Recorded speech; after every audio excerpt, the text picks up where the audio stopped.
Hey there, Silver Tongue Devil here, and in this episode we're going to be continuing my Purist run. Missing slow time. Let's go! So yeah, we've got an orphan thing to have a look at. I was, thanks to Ray asking me about the whole orphan thing and whether you can stop it when it teleports up. I have been practicing it, and I've found that it's not as consistent as I would like to rely on a strategy.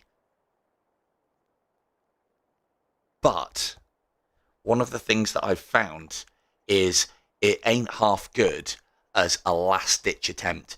If you can clear everything above an orphan in, say, Paradise Lost, I'm hoping I might be able to demonstrate it. If you can clear everything above a level in Paradise Lost and all around it, and then just have the things in the corridor that you need to, if you are trying to lure things out of said corridor and accidentally alert the orphan, you can quickly jump on top and get in the way as a last minute or last ditch attempt to try and save that orphan. As I said, it's not quite as didn't see you. It's not quite as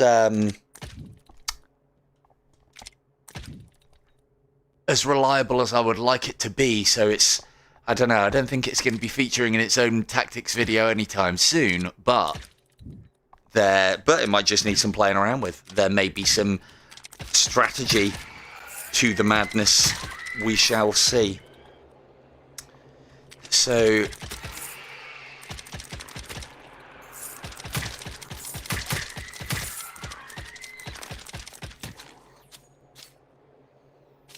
sorry, Cam, I missed that. Say that one again.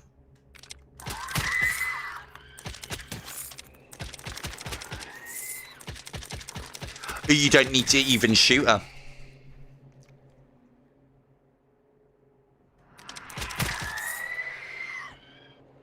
Well, hey, cycle 5, Al, though. Cycle 5. Yeah, that, to be fair, cycle 5 will be your next sticking point. I remember getting to cycle 5. Taking that double damage,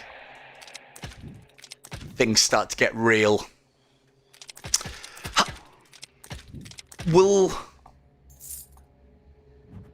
Yes, you can get her up a level, and you don't need to shoot her. And usually when you get her up a level, she gets all confused as to what she's going to do. There's a lot less options for her to path, which works out nice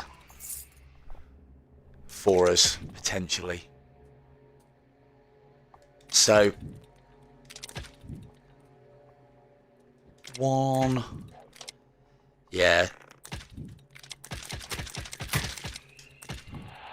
Yep. See, cycle 5, that's your first point. That's the first step in the journey. The next one comes at cycle 7.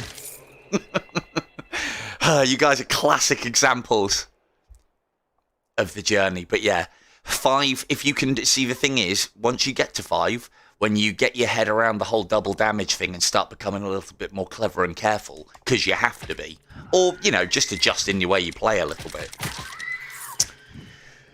then the next step is cycle 7, where obviously, because cycle 6 is just almost a repeat of cycle 5, the damage difference is, or the amount of damage that you have to do to the enemy is negligible. There we go, chatting away.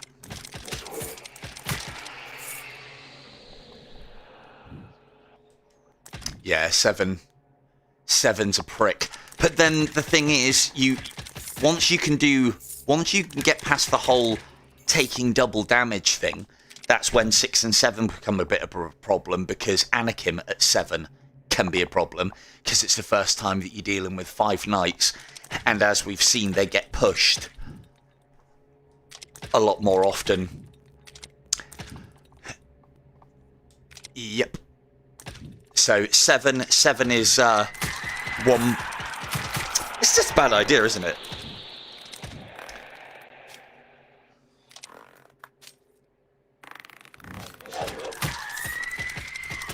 Woo, woo, woo, woo, woo. Part A. Right. Just wait there. Don't think I'm not going to get you all. Okay. Maybe we'll take it a little slow. Forget I haven't got my slow time.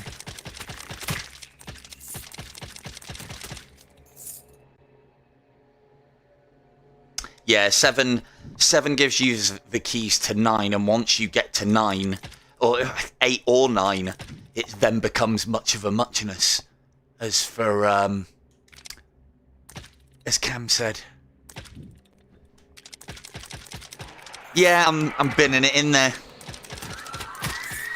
To be fair, this is how I'm used to playing the crossbow anyway, and it usually does me a lot better a shout than the slow and steady approach. So, but it isn't great for points.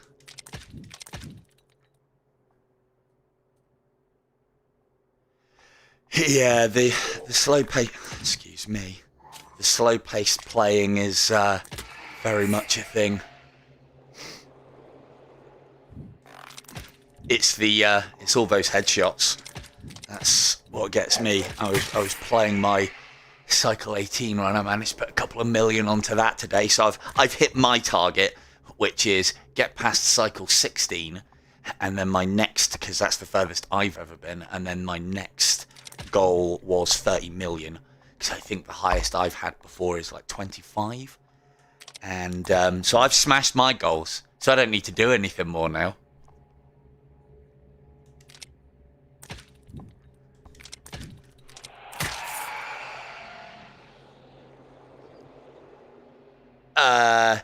18, it depends on the range. At 18, if you can hit them with a very long range headshot, even at 18 and probably up to 20, you can still do them in one, because it's like 900 and odd points of damage.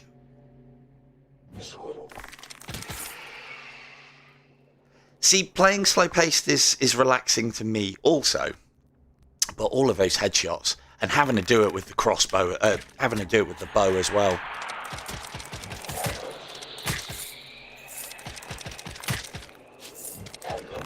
Ooh. Oh, if they teleport on top of you, it's, yeah. Oh, yeah. Yes, right, we got it out of the way. Don't need to lose any more life now. So, if they teleport, look at that guy firing sideways. What a champ. If they teleport on top of you, like that one just did, they, yeah.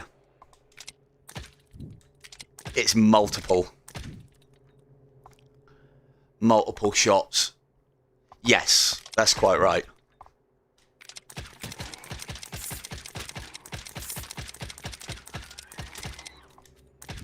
Hello, Shaz. Good timing.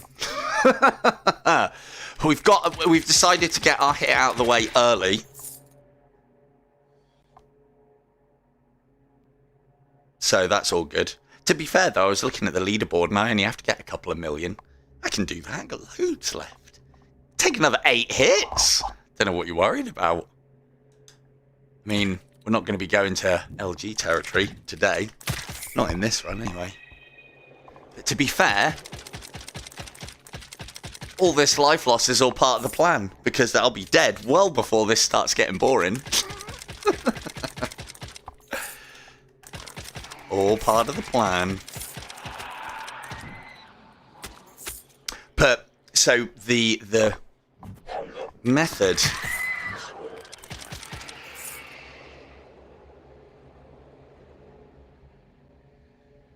So yeah, so with the crossbow, with the drop off.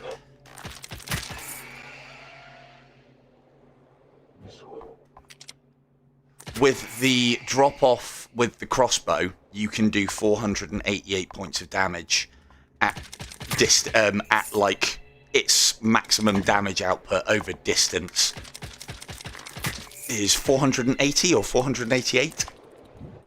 It's been a while.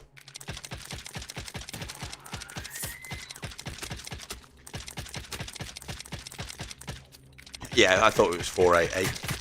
Yeah, there you go, 488. So at cycle 18, the long distance headshots on a Cupid, they would take 2 headshots. With the bow, can sometimes down them in 1.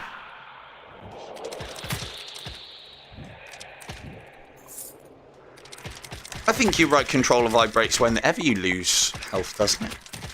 I should know. I wasn't paying attention just a minute ago. But if anyone should know about health loss and vibration, is this guy. Out of all of you, I think I've lost the life most recently. And yeah, so with the bow at long range, if you hit them with the headshot at like that maximum damage output range, that would be 992, and at the moment at cycle 18, that would be enough to do them in 1. Which is why so what I've started adopting into my cycle 18, and we'll probably carry it on now for the foreseeable, is wanging a load of shots at them to try and kill one of a group. So it's funny because I would never recommend getting into a long-range sniper duel with Cupids, but you also want to try and take out at least one of them so that they're not all teleporting down your throat. Because the one problem that you have with Cupids at that level is that they can take multiple hits when they're up close, and you can't rattle them off fast. I'm getting to the stage now where 4 body shots, with abusing slow time, I can just about get off before they can take a shot. What you will find... Oh, switch places. Coming back? Any danger, mate? Where'd he go? Oh, down there. So...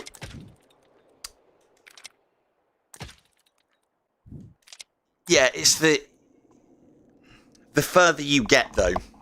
The further you get, it's one of those things that you... like, you know, I'm never going to say that I'm not learning things about it. Yeah, 4 full draw body shots for a Cupid, so you really have to abuse the whole slow-mo thing. But what I try and do is I would try and take out one of a group and then let the other 2 hopefully teleport in on me slow time. The one thing that you then have to start thinking about doing is, if you, especially on Paradise Lost, if you think that there's the possibility that a Cupid could come in, you have to be doing the whole slow-mo shooting. Let's get down the bottom, see if we can draw some notes in.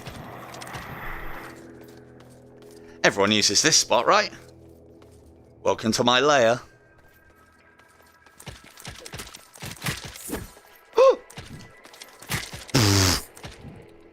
Good job I heard him. No hits from behind. Classic example right there.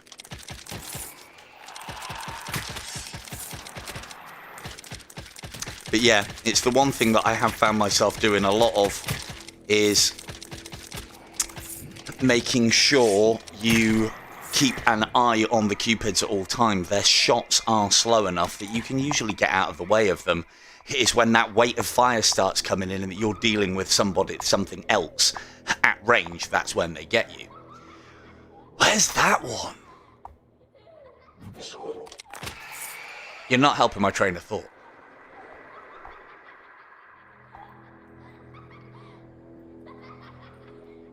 So, one of the things that I've done to, as I was saying the other stream, is I've got these earmuff things, and unbeknownst to you lot, my little speech chat thing so that I can talk to you and well, listen to you guys whilst I'm playing, was being driven into my temples by it throughout the course of the stream. So by the time it got to the end of it, it felt like my ears were being pulled off and I had an absolutely splitting headache. So I have adjusted that, but it's made it a little bit different on the sound. And when I say adjusted it, it kind of had proper earmuffs on the side of my head, and I've now cut them off. So it's still doing the same job of redirecting the sound, just not quite as aggressively as it was. Where is she? Is she in the middle? She's going to be there, isn't she? Well, good news for us.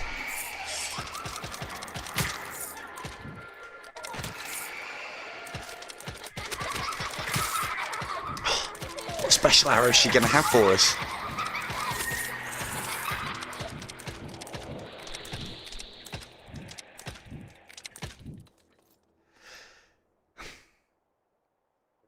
Yes, that is quite right, Seb.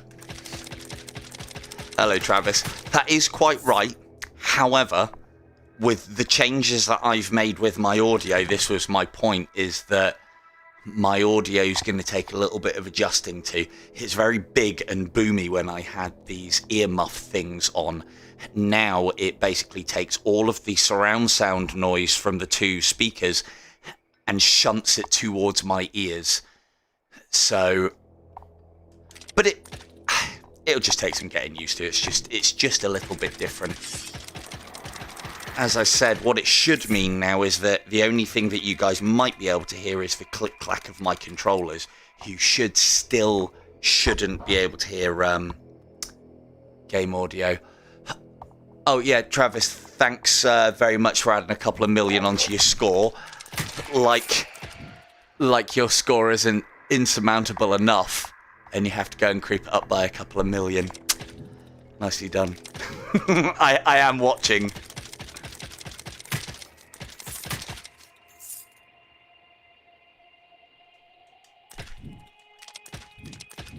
Boom, boom. So.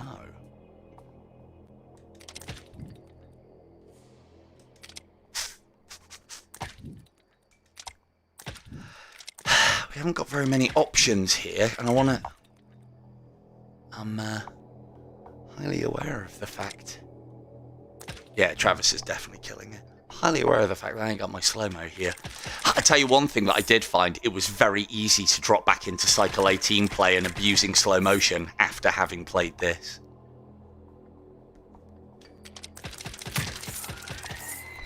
Woo!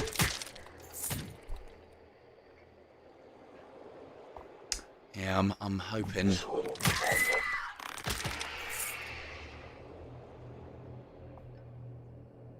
I'm hoping that I'm going to be able to get past the incubi on Asmo 18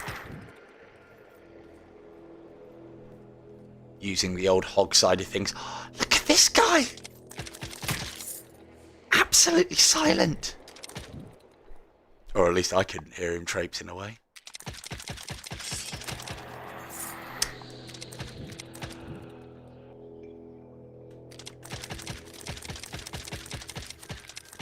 Come on. There we go.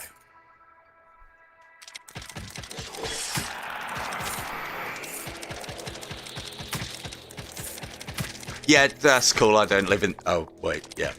No, I totally live in the UK. I should really start. It's a bad idea, really, isn't it?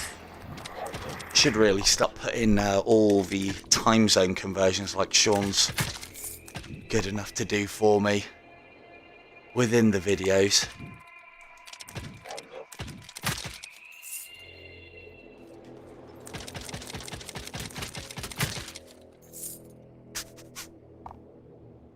So yeah, as I was talking about, we have some things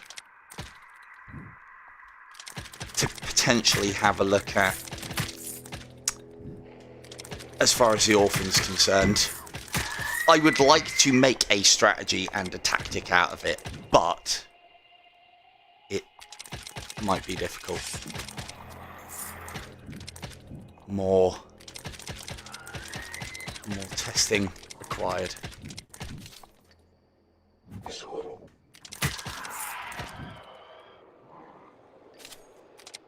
Oh no, don't worry about that.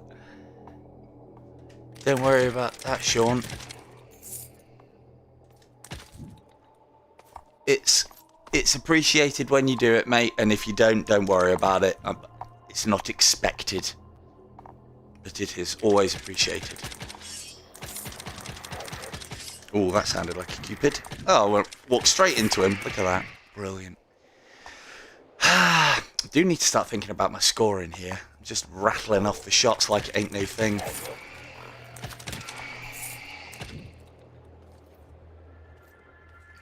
No, don't worry about it. It's fine.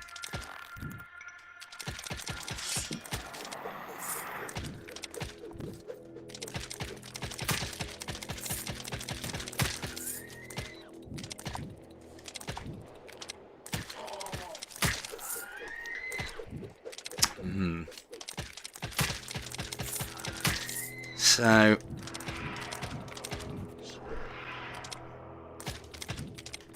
as I was saying earlier, do I embrace the going quick?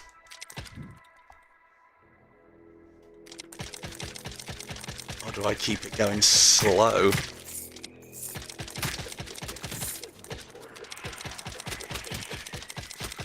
I suppose, at least if we do the go quick, we'll get somewhere. Might die sooner than I expected, though. Alright, that's most of that done. So, because Alan's recently said about it in the comments, with this whole firing down on enemies and using roofs and even crenellations, and because it's something that I've obviously, late to the party on and have been developing, it's now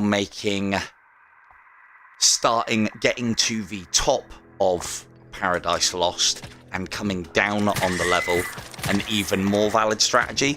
I used to think it was reasonably valid, but a lot of faffing around to do it. But all of a sudden, with how I now know things to work, it's become an extremely valuable strategy. Because of the fact that we can get those headshots that we want and improve our score by making use of these battlements or crenellations. I'm sure pretty much everybody here caught the stream. Hey! And it is in this one that we unite! But yeah, no, it's good. It's good. My only concern is for the good people of Korea. So that Joe can stop drinking to stay up.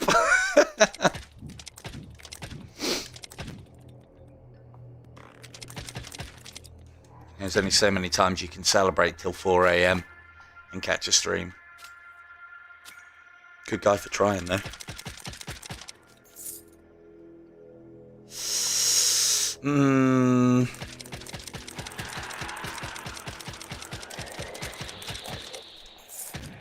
Have you gone? There you are. Have you gone? There you are.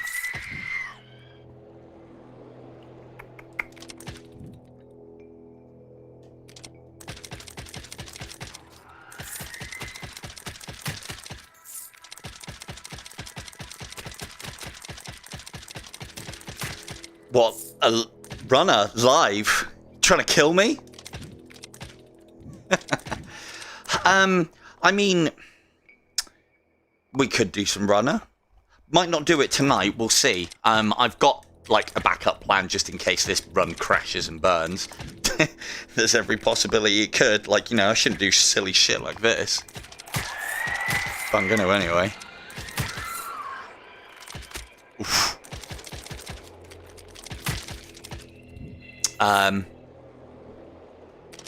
Yeah, I mean, a stream would be easier, but then a tutorial video is probably going to be a lot more precise.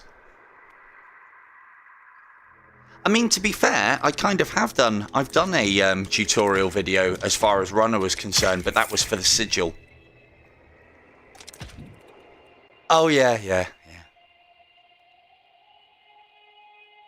Yeah, I know. No, there is that. There is that. Ever the fucking showman.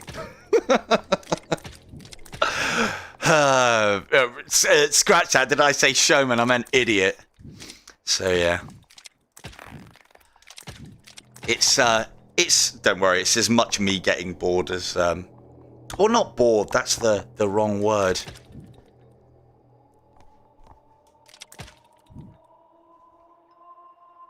Oh yeah, no, cool. Of course we're going to burn Beanie. He is there to be burned. Where's that last Cupid? I mean, what's it going to make me? No points? Never mind then. I did see...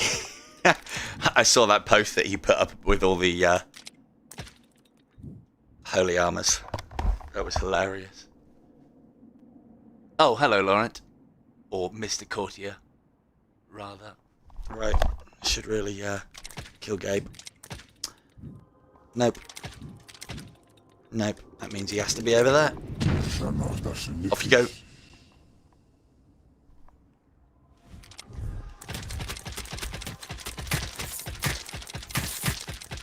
Get back. And come by. Right, right hand shield. I know. He was telling me about doing that idea whilst he was visiting. And I said, well, you know, if you want people to think that you hack, that's definitely a great picture that you should take.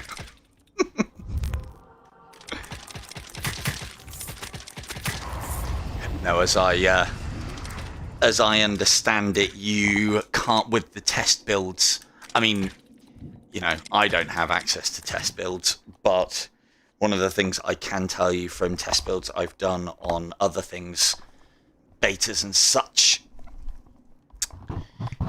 is nice song, Mr. Courtier. That's, yeah, is that the furthest you've been? Come on now. Damn it, that's the... Oh, that's in! Yes! I thought that was the roof. Oh, look at that. Teleport expert incoming. You can only get that award from Norb though, so...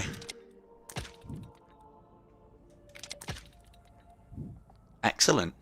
Yeah, 15 was a... 15/16 was a block for me last season, which just through playing the game and working the room and doing various bits and pieces, I have managed to break and then some. That's a very good shout, mate. Well done.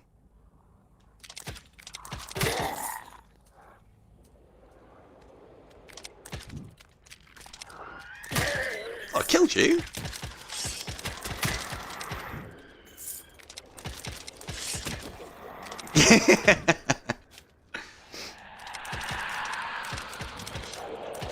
Oh, this is the heady heights of Cycle 2, but we are Purist. Forgot about the Cupid.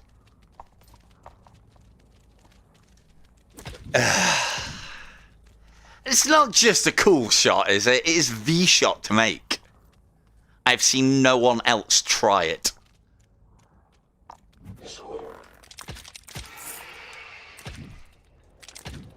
Yeah, no, you've... It's, your work, Tiff's, and Sean's. Sean, in the chat, Sean, not Big Smith, Sean. You are the ones that I have watched and seen your rapid ascent. Yeah, just because you have videos out there and regularly saying about it, you're all doing very well.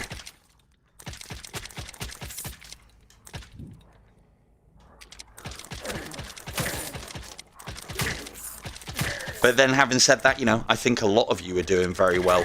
I remember a time when... I'm not going to say that because information was light on the ground, we couldn't do that. It's a factor.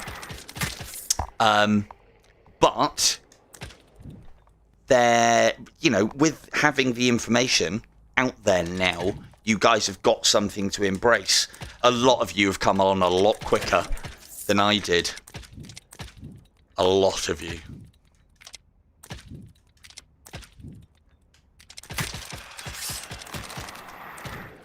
Around the corner. Yeah, some of them do. Some of them do.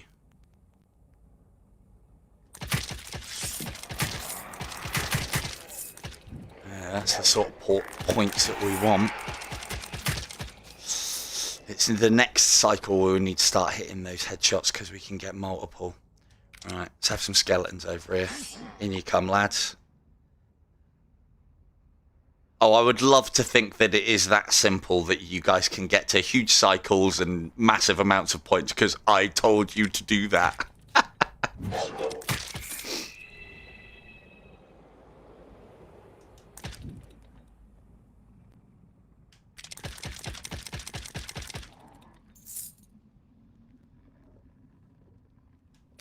Can we get that skeleton without the archer? To be fair, if I get the archer, it doesn't matter. Still have to deal with both. There we go. Now, without slow time, there's different ways to break different rooms.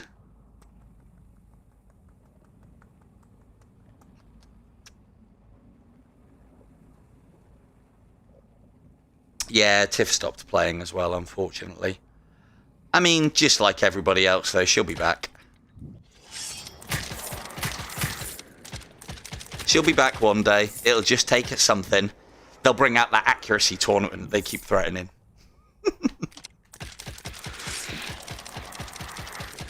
Oh, come on. It shouldn't take that many shots to kill an archer. No, yeah, that's another name that I've seen. But then that's the other thing as well, is I like the fact that there is a bunch of you that are all coming up at the same sort of speed and at the same sort of time. You're my fucking, you lot are my proteges. You'll be surpassing me one day, and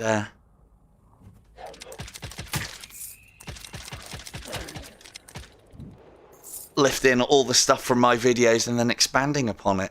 So it's like, multiple people have asked me or said to me like, oh yeah, but you can get this far, you can score that much, you can. Fact is, I started off exactly the same place as you guys, if not worse, with less information. And this is the important thing, and I don't say this lightly, because this is, it's, you know, I've said it before. I'll lose a life now, you watch. Big speech incoming. But if I can't get you, anybody who's watching and, like, you know, taking the time to watch my streams and taking the time to watch my videos, if I can't get you better at this game than I am, then I shouldn't be teaching. And that's something that I am quite insistent on. So stick with me if you want to be great at IDU. He says. Hopefully. But then we shall see. I think Laurent's going to be the first one, you know. I know Mr. Courtier's watched a couple of my videos. I would like to think that I may have helped him out in a place or two. And I think he'll be topping my scores very soon. Oh, I thought that stalactite was there. Have some of that. Get some bolts in there. Yes! Return fire means nothing to me. Very risky. Very stupid as well, really. There we go. And in response to what Camille said a while back, that, you know, oh, well, it doesn't matter, really. I'm not even taking this seriously. I am. The challenge, that is.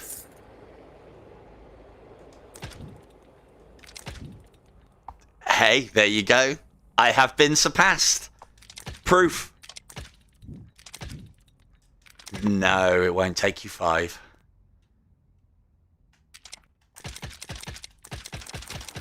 If you are halfway through a run when the season ends, your score will be recorded to the last... Ugh, that was terrible shooting. Woo! Better get out of there if it's going to fancy teleporting me into the wall. It's one of the things, actually, I need to do a video on and address with the whole end of season and legend points. I've done similar ones. You'll have to go back and have a look at them, but I usually do one at the end of season. But as far as what happens to a run, your run will stay. Your run won't go anywhere. Quite right, Mr. Courtier. As far as the run's concerned, it will take the points that you are at on the leaderboard from the last time you saved. I know, right? How many bolts was that? And I still couldn't hit fucking skull. I mean, I don't know if that's different. I think that's more special than different. Come on now. Yes! Yeah.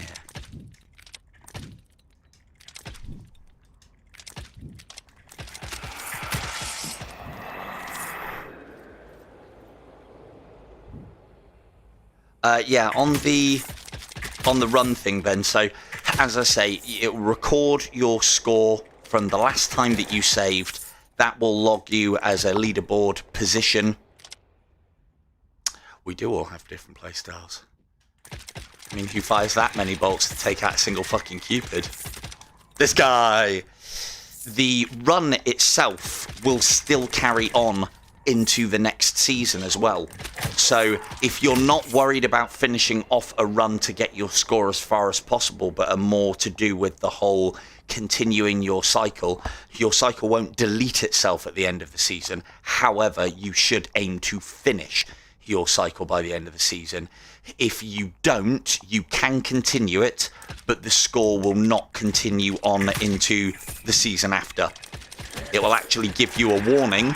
I think I've seen this probably myself, but definitely from one of LG's profiles, is it'll actually come up with a message and saying any scoring done on this profile at any time or from this point on will not count towards the leaderboard.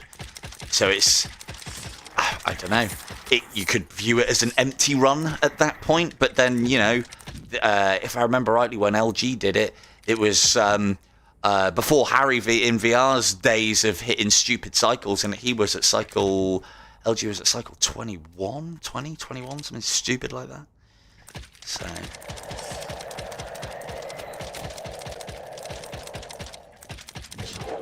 oh, that's not good.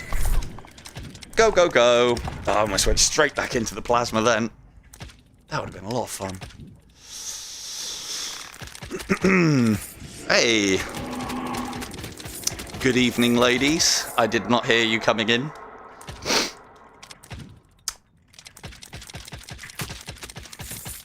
But yeah, I will...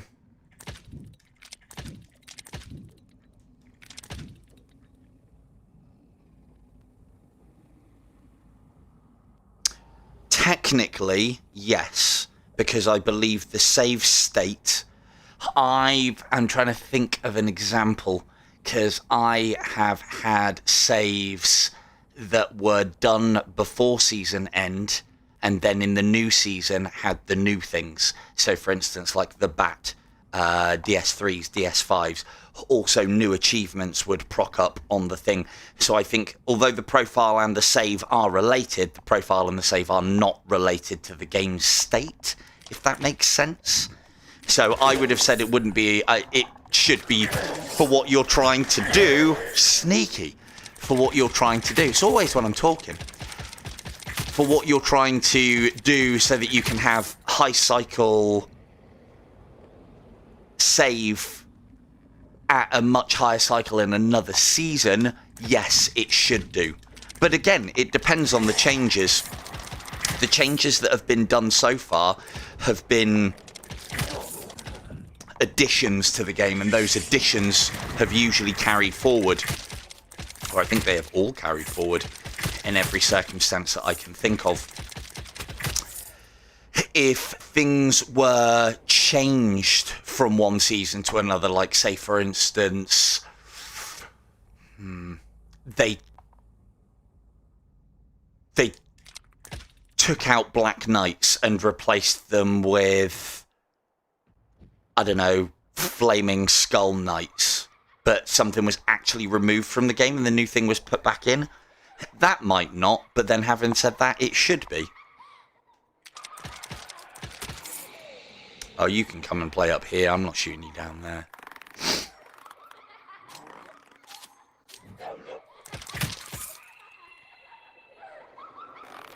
Yeah, dragons.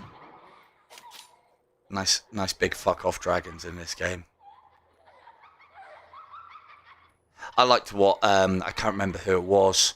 I think it was Nuke Marine on the Discord server, possibly, was saying about a different theme. I can't remember if it was, and apologies if it was someone here, but he was saying about different themes for the game. And I've seen other games do that successfully, where they just change the architecture palettes but keep the actual layout the same, and then change the enemy look but keep everything pretty much of a muchness. Depends on if you are familiar with it. There is a game called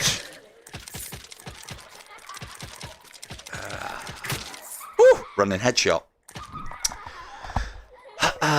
Kingdom Two Crowns. Yeah, I want a Halloween theme, but I don't think they'll do it. I don't even know if they can. This is the problem, is a lot of the things that we ask for, are they capable of it? Because one of the, like, the multiplayer question always comes up. And one of the problems is, this isn't their game. So there's only going to be, I mean, I've always looked at it along the lines of, well, there's things that they can change. Like, Abyss is their addition to this game, but pretty much the rest of it, and so if Abyss was the addition, then the two pits would be the additions as well, Pit of Agony and Pit of Despair. Now, let's get this orphan first before we continue this train of thought. I'll have forgotten by then, though. I'll just carry on. If we take a hit or lose an orphan, we take a hit and lose an orphan, right? Ah! But it's all about the points! Yes! We got the points! Should have had that shield up. Do you know what I did? I pressed shard. I've been playing the bow too long. So, yeah, limitations on what they can do. Like, I don't think for a minute they could even fathom putting multiplayer into this game. And if you look at a lot of what they have done, it is additions around the framework that they already have. Yeah, good trade-off, right? Well, yeah.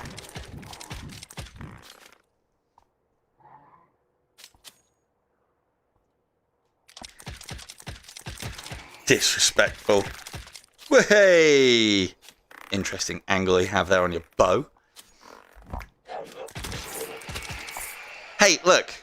Do I need a win here during this challenge? Hey! That guy gets it.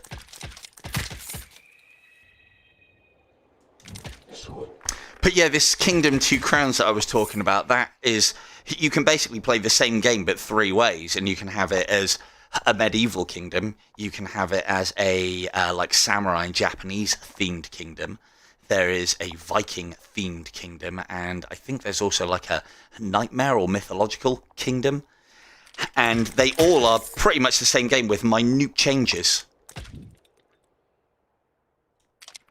Yeah.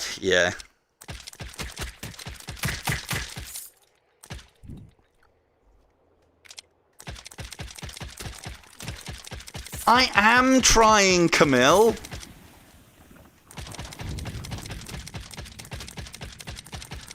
No, Kingdom Two Crowns is not on the Oculus. That's a PC title. It's yeah, it's a strange one to describe. It's almost like those are some really bad crossbow shots. I should be hitting heads at this range. Nope. It's almost like a AFK, but well, not AFK. It's a very simple game where you only need to press one button, and you basically go around collecting gold, buying things, and building up your kingdom. But the fact that they can change the look and palette of the game completely just with a few changes, and it could easily be done on this. So we have samurai running at us instead of knights. We have like Yaribo archers instead of like the monks. Maybe have undead Buddhists. Now, the thing is, if I was giving my best on anything, I wouldn't be doing it with chat. You know this. And what you've also got to remember as well is I haven't practiced crossbow purist. Hello. Haven't practiced crossbow purist. Hell, I haven't even practiced purist that much on the bow. I've had tumble. I've had other things to do. Oh yeah, because it's so easy. So easy. No, the chat is definitely, or lack thereof, definitely making me better at the main game. So, when you get to the heady heights of cycle... In fact, Florent, you know what you need to be doing next, right? I'm telling you, it will improve your game. You definitely have to split your concentration. And then that means that you can become quite laser focused when you don't have to, or at least that's what I found. So, but then this is the thing, Cam, is you know, as you have pointed out before, I've always got something to talk about and always got something to say, and I listen very intently. And because of that, you know, I'm going to miss sound cues. There's no ways about it. But I wouldn't have done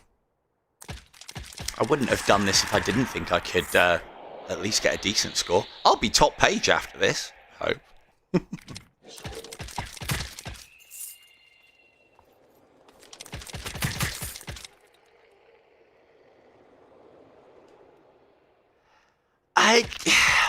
You know what? It's like playing a different game.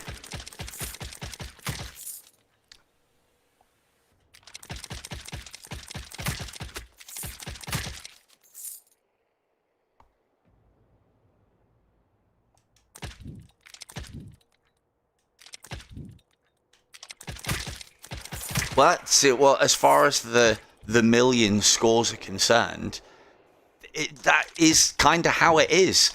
You'll get it. You'll get it at some point, and it'll just happen for you. And I'll be there to celebrate it with you.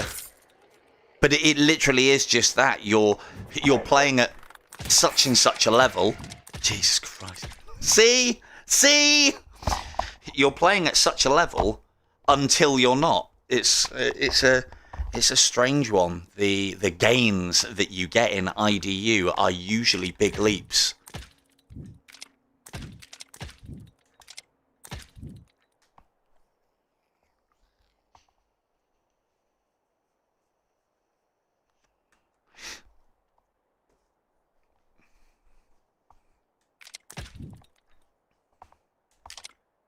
He's doing very well. Yep, not wrong.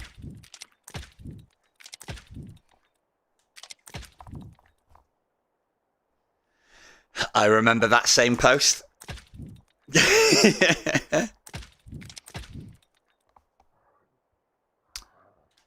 Yeah, it's a strange one, but it's very rewarding, and it'll keep you coming back.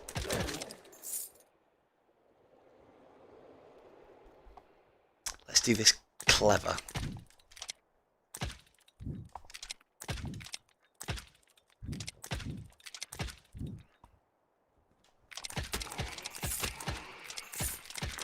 God, it's fire rate.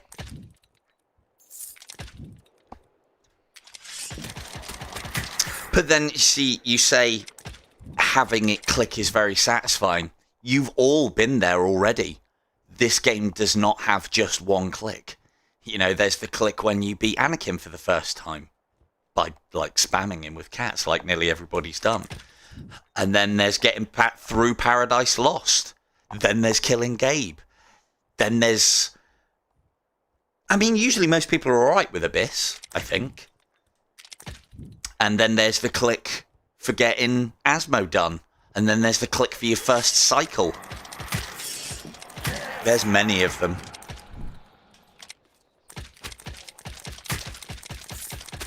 I mean, I can show you something, but not really in this mode.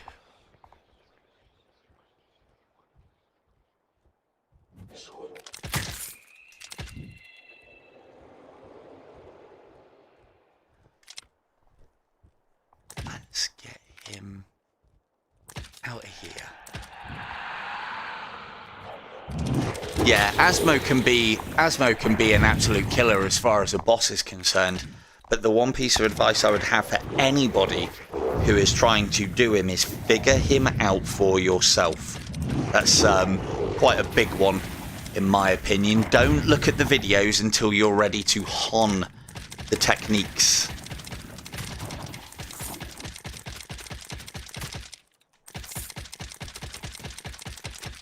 Come on, get some points out of this, surely. Little higher, little higher, little lower, little lower. Oh god.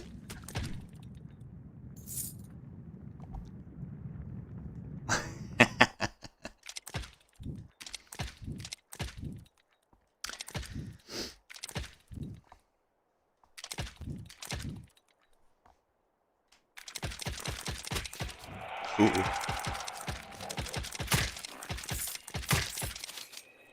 Whew. Steady, that almost hit me in the shoulder, sir. Yeah, I remember getting to Asmo the first time and just being impressed with him as a boss. So much so that, yeah, I kind of lost track of the fact that I was supposed to be trying to fucking beat him, and then it all happened, and just I sent loads of special arrows flying into him and just got fucking swarmed. Hilarious.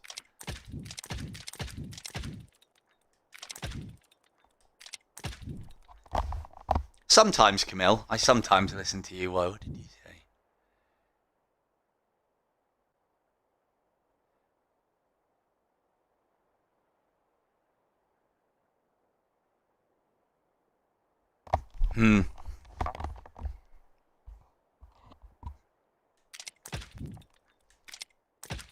Yeah, he always... Yeah, that's the sense of depth.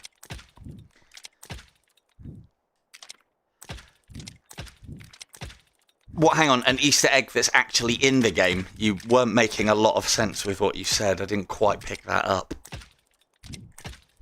There you go, that's another click right there, Sean. Tempest is gone. It's not part of your game anymore. The training wheels are now off. They have to be because it's just not useful. Great arrow, it's just not useful. Stick with Cat 5 for now. Volley 5 comes later. Again, just like I would advise anybody who's playing the game before you get to the stage that you're at, you use Tempests because they teach you a lot.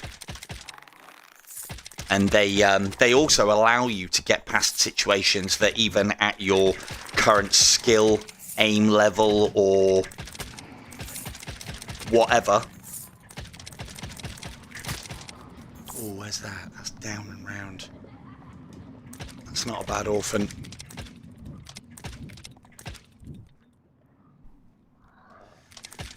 Get you first. How are we looking on that million? There we go. That's not bad. That's not bad. Or maybe kill Asmo. Go back to the lobby. See what our scores are looking like. And I might have... Right, I am listening this time. This better be really good, Cam.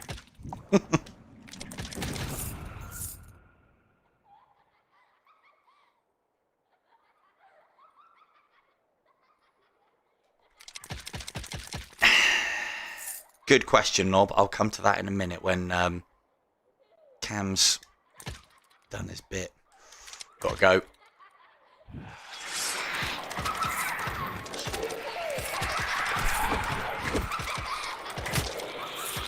All silly ideas. All for a handful of points. So yeah, still taking it serious. What? I'm sorry, Cam. I didn't get hit, but I did miss that.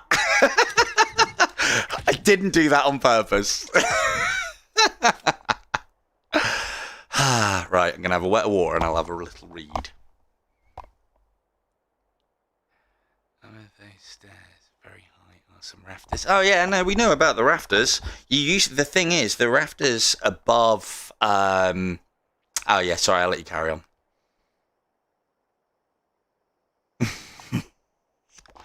The rafters above Asmo, I know you can get up into one of them now. You used to be able to get into a lot of them. You used to be able to go up into those rafters so far in previous builds that there is a rock, or there was a massive rock, and there was a gap between it, and you used to be able to teleport into between that gap. Technically, you can still get up there through airwalking. However, we don't talk about airwalking because it's a bit cheaty. But then, you know, we'll get you places where you can't.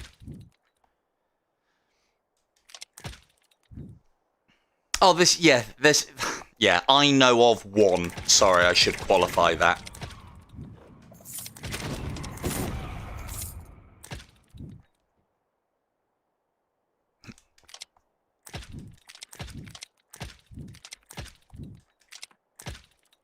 So, yeah.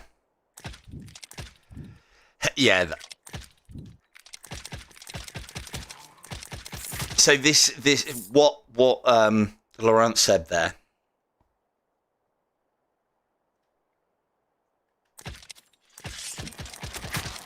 I mean, it's not a bad shout, but you're wasting a slot for having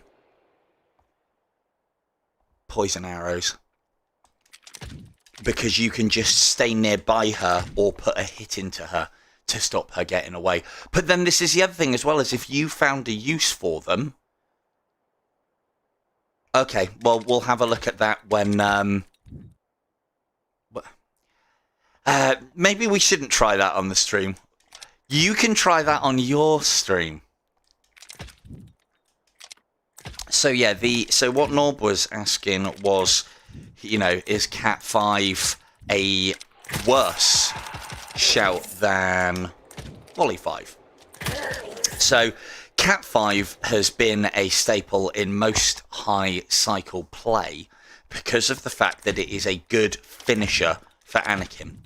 The more familiar you get with Anakin, the less you need that finisher, especially with the strategies that we have now. However, being able to, as a... I'm not going to say lower level player, because that's not the case. You're just not as far along in the journey. I'm no better than a lot of people who play this game. I've just been playing it for fucking longer, so I know more. But having Cat 5...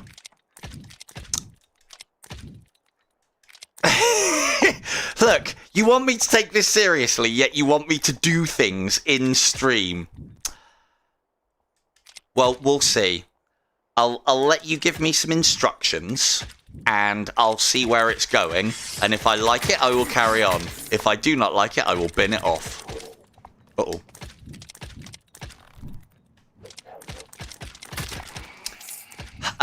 Well, that's not true on Volley 5. I wouldn't have said. Volley 5 is also a really good way to emergency kill quickly an orphan, if you really wanted to.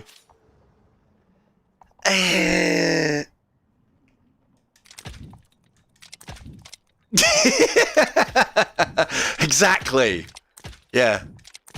Take it seriously, but whilst you're there...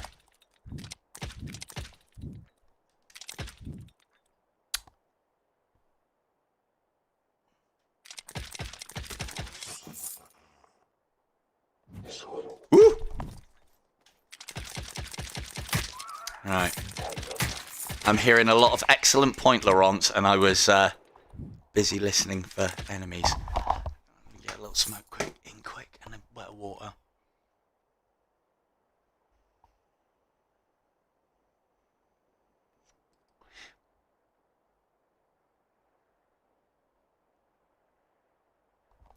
Okay. Yeah, sorry, I thought it was Laurent. Okay.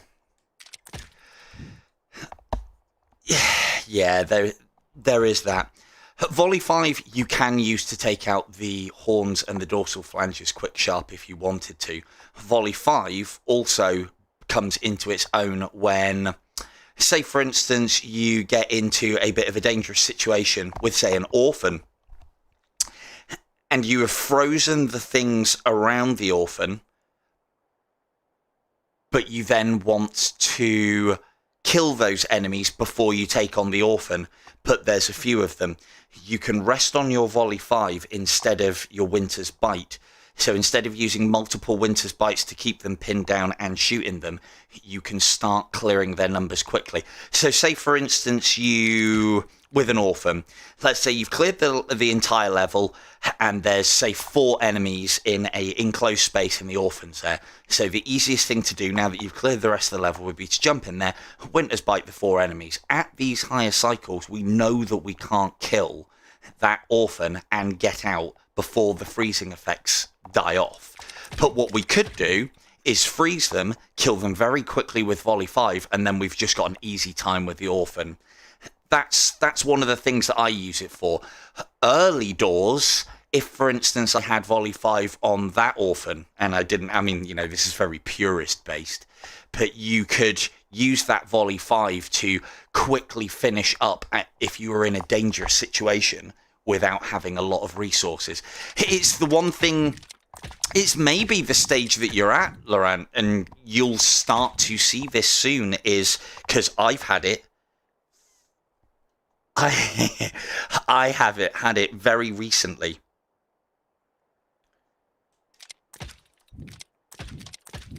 Yeah, but I say this is what Cat 5's good for. So, but then the thing is, this is where Laurent is probably at the moment, is I don't know if he will have had a run at these high cycles where he starts getting low on arrows. And a lot of the time when you start getting low on those special arrows, that's when you'll die on the bosses. And the reason why you get low on those special arrows is a combination of, to begin with, you think it's the game being a twat, but you actually find out it's because you're resting on your special arrows too much, or you're not being as precise as you could be on the bosses. I found this out recently. For instance, I did Anakim 18. I used too many resources in the pits. I didn't get hit, and I came out with Holy Armors. No, that's quite right. So you find that the more you play at the higher cycles, the more potentially risky or drama situations you can put yourself in, where you then have to rest on your special arrows. The more you play at those higher cycles, the less you have to do that. There's been plenty of times at the cycles I'm on where I get surprised by a Cupid, and I'm taking the Cupid out, and then something wanders around the corner ready to shoot me or hit me. I can't kill that Cupid quick enough and deal with that guy, so I have to pop a hog on the ground, or I have to freeze the new threat to continue dealing with the current one. These things happen. It is usually, again, another great thing with IDU, is all of these things that happen within the game are nearly always your own fault. And so because it's your own fault, it's something that you can learn from. And as I say, this is a stage that I went past quite recently, whereby I've started to rely less on my special arrows during the levels, and now the stage that I'm at is trying to rely less on my special arrows during the pits. I bet you use Winter's Bites for skeleton archers, and at higher cycles, if you're not, you fucking should be. So that's another one of the ones that I've been doing a lot of. I'm now exclusively using Winter's Bite for skeleton archers.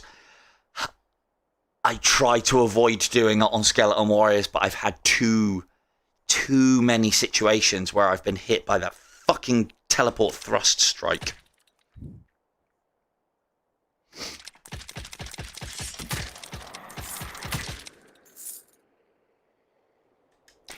Quite right, you would. So that's a stage that I've recently gone past, and even... Hello, Debs. Not a lot, just me taking shitloads of damage. Run's almost over. It's not that bad. We've taken a bit of damage. I mean, I'm confident of the fact that I should be able to still get a decent amount into the game. So...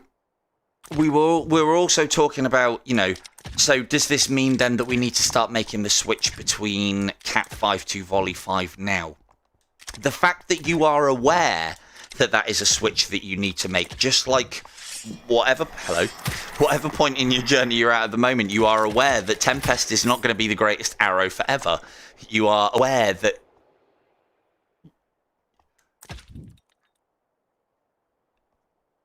Yeah, easily.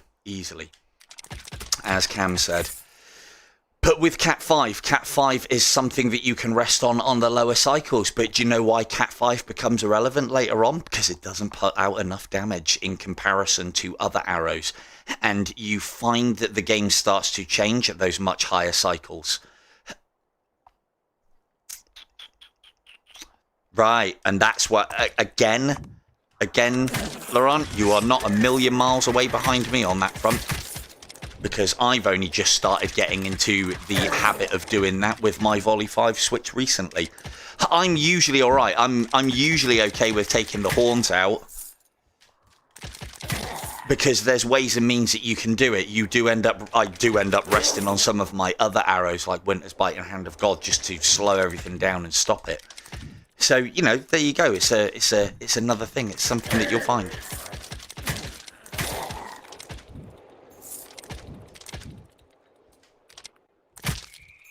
Yep. Yeah, that's another good tactic. Completely clear the level, so, as Travis has said before, so that you know all that fancy shit that you have on the board, and then you can start making decisions as to whether you should do the pit or not. I remember it was always said to me, like, oh, you know, if you haven't got enough resources, should you do the pit? And again, it depends on what you're there for. If you are there for points, then you should always be going to the pits. The other thing to remember as well is, have I got enough resources to do the pits? Well, the pits will contain more resources. So if you are getting low, but then there's other times as well where you need to make that decision. Have I got enough life to get myself in the pit? Have I got enough to get out of there? And it depends on what you are trying to do with your run. But as a general rule, I would say you always want to be going in the pits because it's, again, more resources.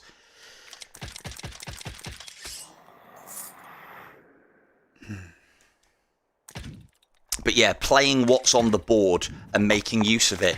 But then bear in mind, so the story that I have for my current run is I probably rested too much on my resources during cycle 17.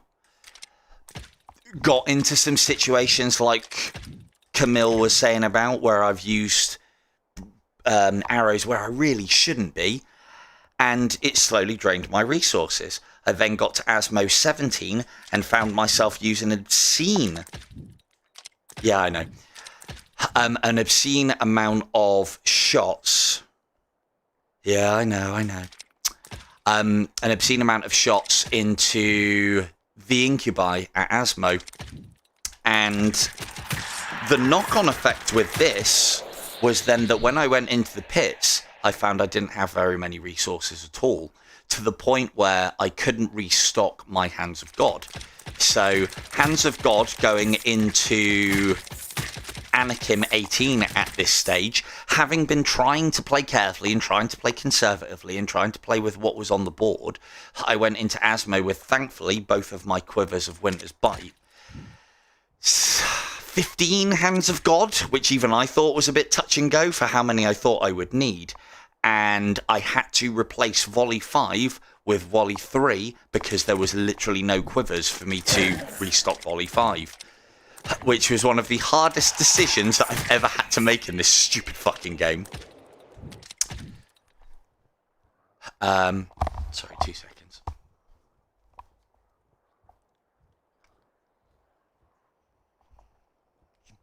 Yes.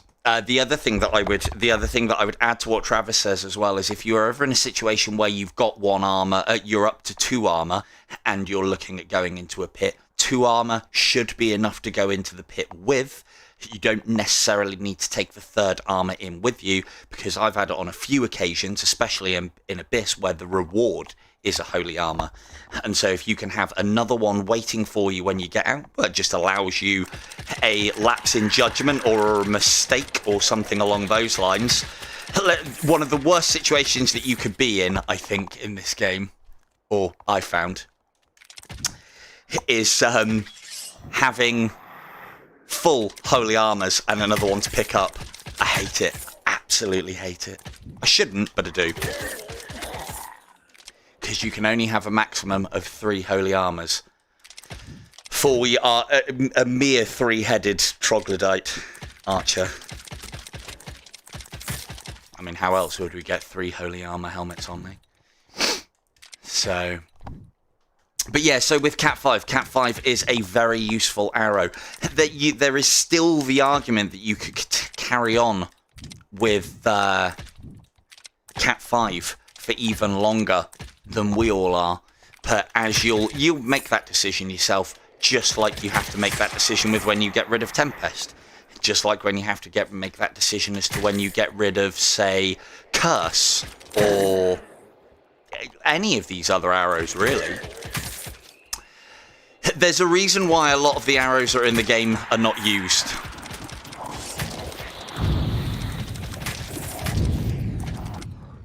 Alright, let's get this done.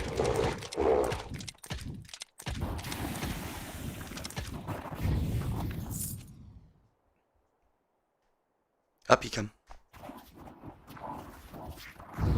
Yeah. Yeah, so that was...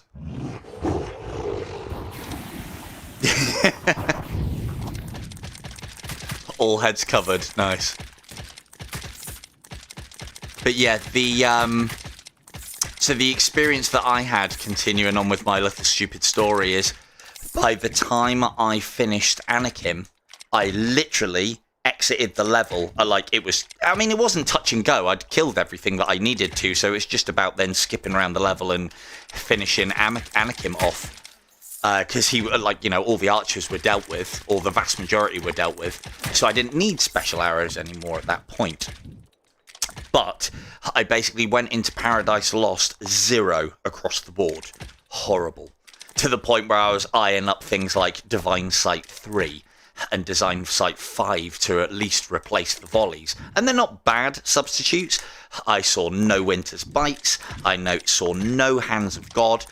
And I saw no Winter's Bites, I saw no Quivers, but I did, luckily, get a Hand of God, which then meant that I had to do Gabe 18 with just Hand of God, and it took fucking ages.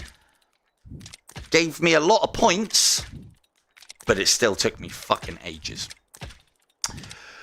Right, we haven't got another section to do. Cam, see, you weren't paying attention. I knew we'd done one already. I know I wasn't going that slow. So what do you want me to do? What do you want me to test? I tell you what, whilst you're doing that, I'm going to show something off quick. Or see if we can. A little bit of live testing.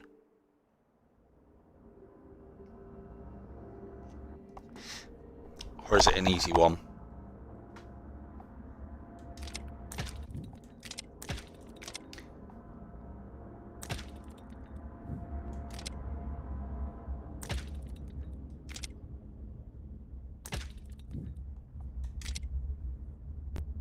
Oh, okay, hang on. What, to Asmo, or... I mean, do you want me to go onto the path? Or do you want me to go on to something else? See, it used to be more than this. There's one there, I think. That's the platform. So what I was talking about earlier is you used to be able to get up there. Oh, what, this? Just like the shooting down on knights so that they don't throw axes. Fucking old news, mate. But no, it's good. The one thing that I hate about this is you used to be able to go a lot further. Some other things do work, but you have to airwalk out to them to get to them, I believe. There's one or two that they didn't remove over there somewhere, I think, if memory serves. But yeah, you used to be able to get on top of all of these things. Me and Miss Foster, Ruth Foster, IDU guru, used to have many a jape up here, pissing around with all these platforms and doing all the good stuff up there. And it's a shame they took it out, really. But I can see why, because you can see things that you shouldn't be able to. Like, for instance, the lava does not go on forever.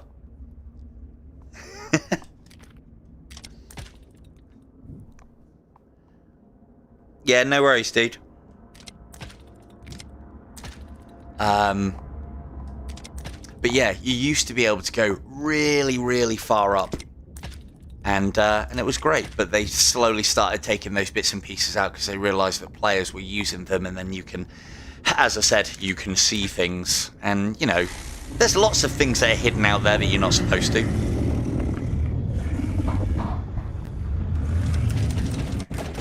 Right, so I think the plan will be, we'll get this finished up.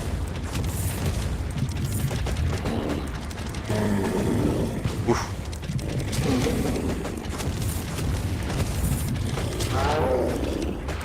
Nah.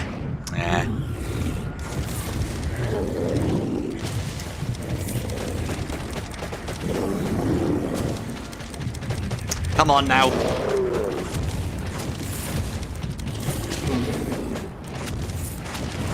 There we go. We'll get this finished up, and then we're going to go and have a play in Purgatory, see where we are on the leaderboards, and we'll go and have a play in Purgatory with what I've been finding out as far as the orphans are concerned. I think Purgatory is one of the better levels to demonstrate it. If you guys would like to wander in anytime soon, that'd be fucking fantastic. Not you guys, that guy. That took way too many bolts. We'll want to get these finished up quick, sharp, because they can be dangerous. Distance on that one as well for the points.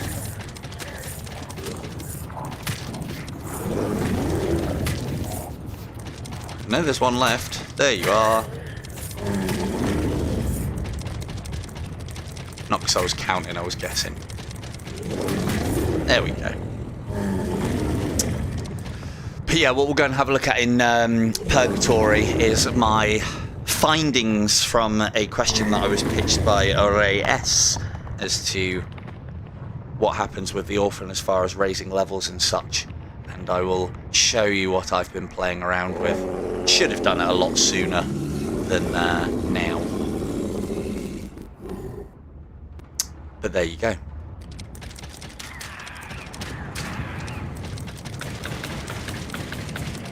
But I would have said, and again, disclaimer on this, it's not something, as I understand it at the moment, that is like 100% guaranteed. However, I can show you the beginnings of my findings. I don't think it can be 100% guaranteed, but it might help you. Gives you a chance, another kind of chance at an orphan if you accidentally set it off and there's too many enemies around her. But yeah, I'll show you. You guys can see what you make of it.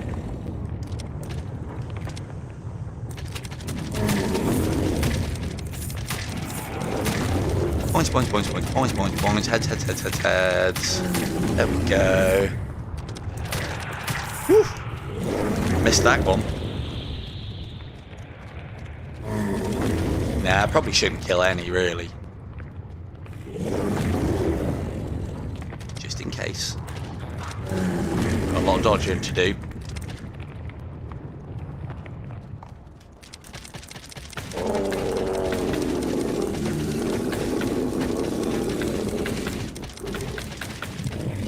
Faster, faster, faster. One of the things to note as well, because I'm still undecided on which way to do it, I usually start on the left horn because it can take more damage than the right horn. Although either horn that you take out staggers him, I believe. Again, I haven't put extensive testing into this, but I believe the left horn staggers him for longer. So, because again, these are things that I've kind of been playing around with because of exactly the same reason why Laurent is, or where he's at with the whole using a Cat 5 to finish him off. Right, let's go and have a play, shall we? Resting at Sanctuary.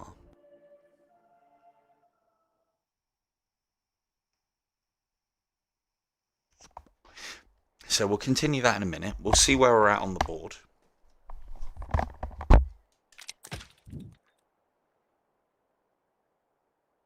No, nothing can hit you from behind in melee. If you have ever been hit from behind in melee, A lot of the time it's because they are not directly behind you. It's because if you imagine your field of view is 180, 180 in front of you. Now, I know the field of view on a Quest 2 headset is like 110 degrees, but if you imagine for a moment that it's 180, so your field of view goes there.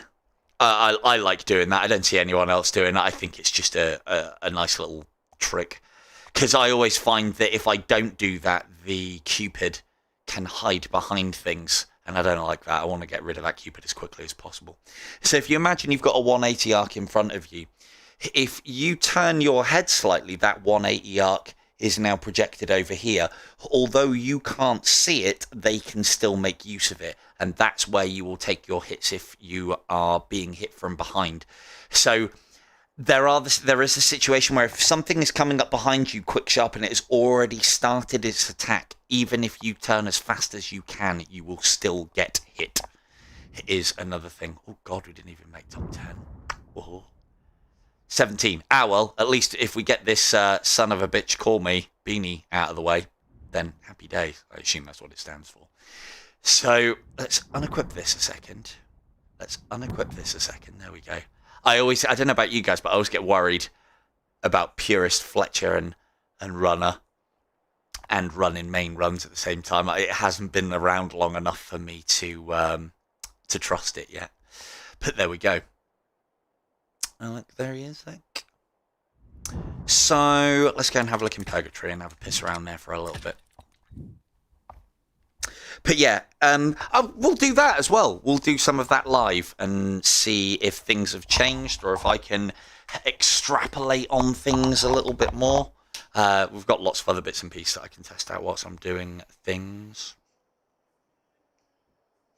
Like, for instance, projectiles. Now, my theory as to why projectiles can hit you from behind is because the model is still there. It's still in travel. It actually, if you were to be shot from behind with an arrow, it actually travels through your back and hits your front from your back. Whereas the enemies can't hit your front from behind you, I think. I mean, it makes sense for what we can see in the game as to how it works. But we'll test it in a minute and I'll show you what I'm banging on about.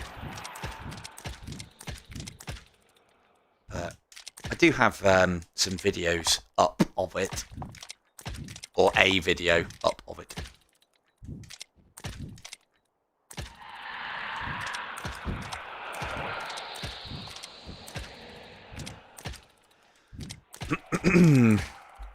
Sorry, hang on a second.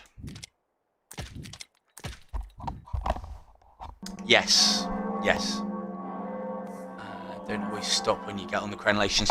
Yeah, that is... Sorry, Al, I almost missed that. I did hear someone else say about it. It's not a hard and fast strategy that things will stop when you get on crenellations or various bits and bobs.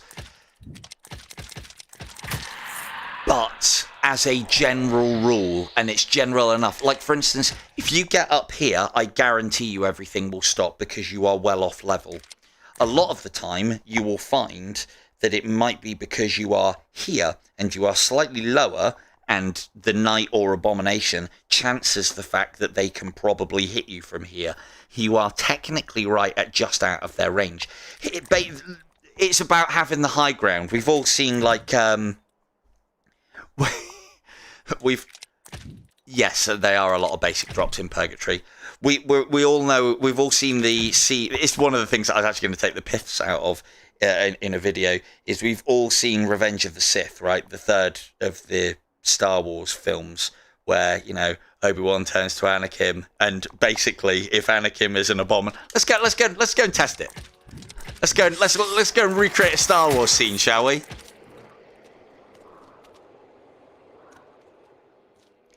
Come on, lads. I need you. Actors, extras, let's go. So, yeah.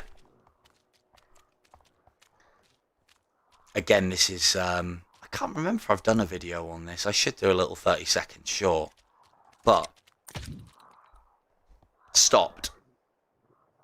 Now, sometimes moving around on here can have an effect, but more often than not, it won't. But for instance, if I was here, well, you'll see it there. On the crenellation, not quite on the crenellation, but this guy wants some. I'm sorry, Abom, I have the high ground. But if I stay up here... No, there are other alcoves, but they're not as useful.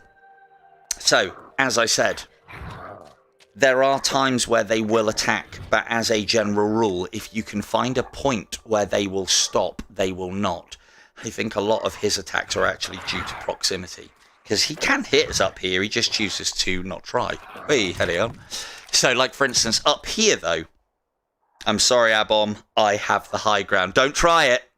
Don't try it. Same here. I still have the high ground. But there you go. Knights will throw axes. They'll engage their throwing axe mode at that point.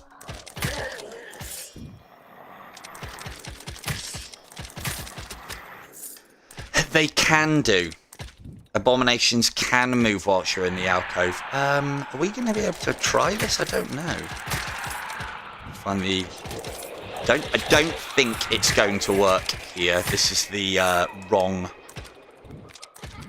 But we can do other stuff.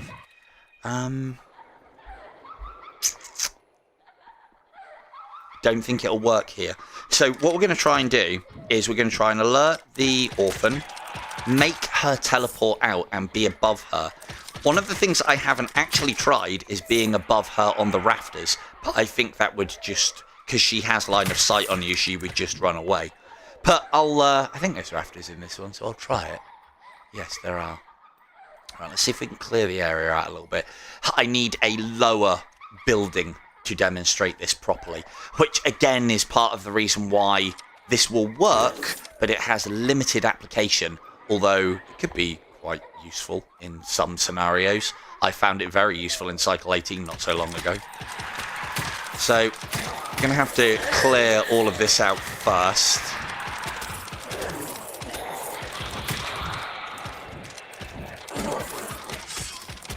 So that we can test. And we might as well do it.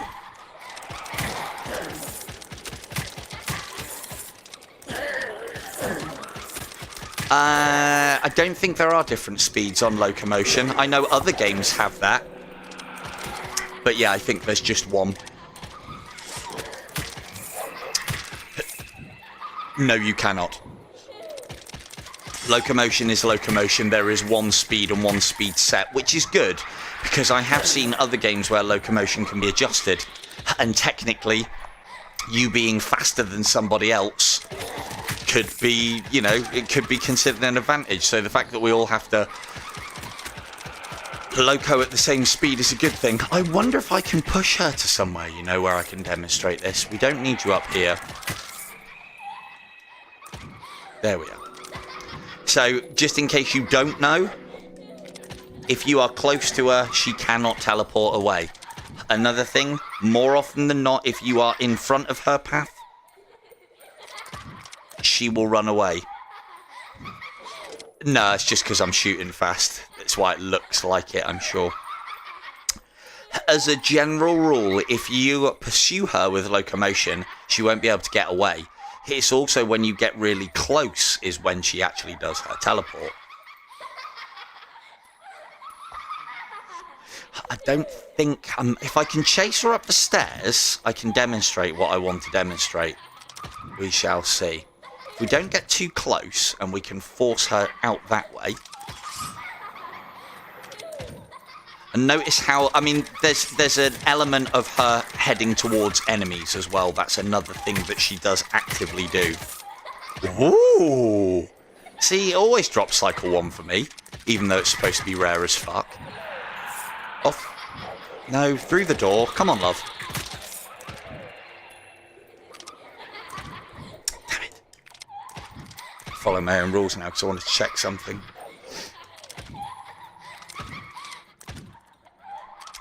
Yeah, and as I say, if you locomotion to her, unless she teleports, you should be able to locomotion fast enough to her that she won't teleport away and you can keep up with her. Need you to go that way, really. There are places that she won't go. Like, out there's not a good suggestion for you, love, because, you know, it's dead end. I want her to go that way. And I'm trying to herd her, but I don't know if she'll go, yeah, okay, she will. Right. Oh, we might be on here, chat. So, we now have our lower roof.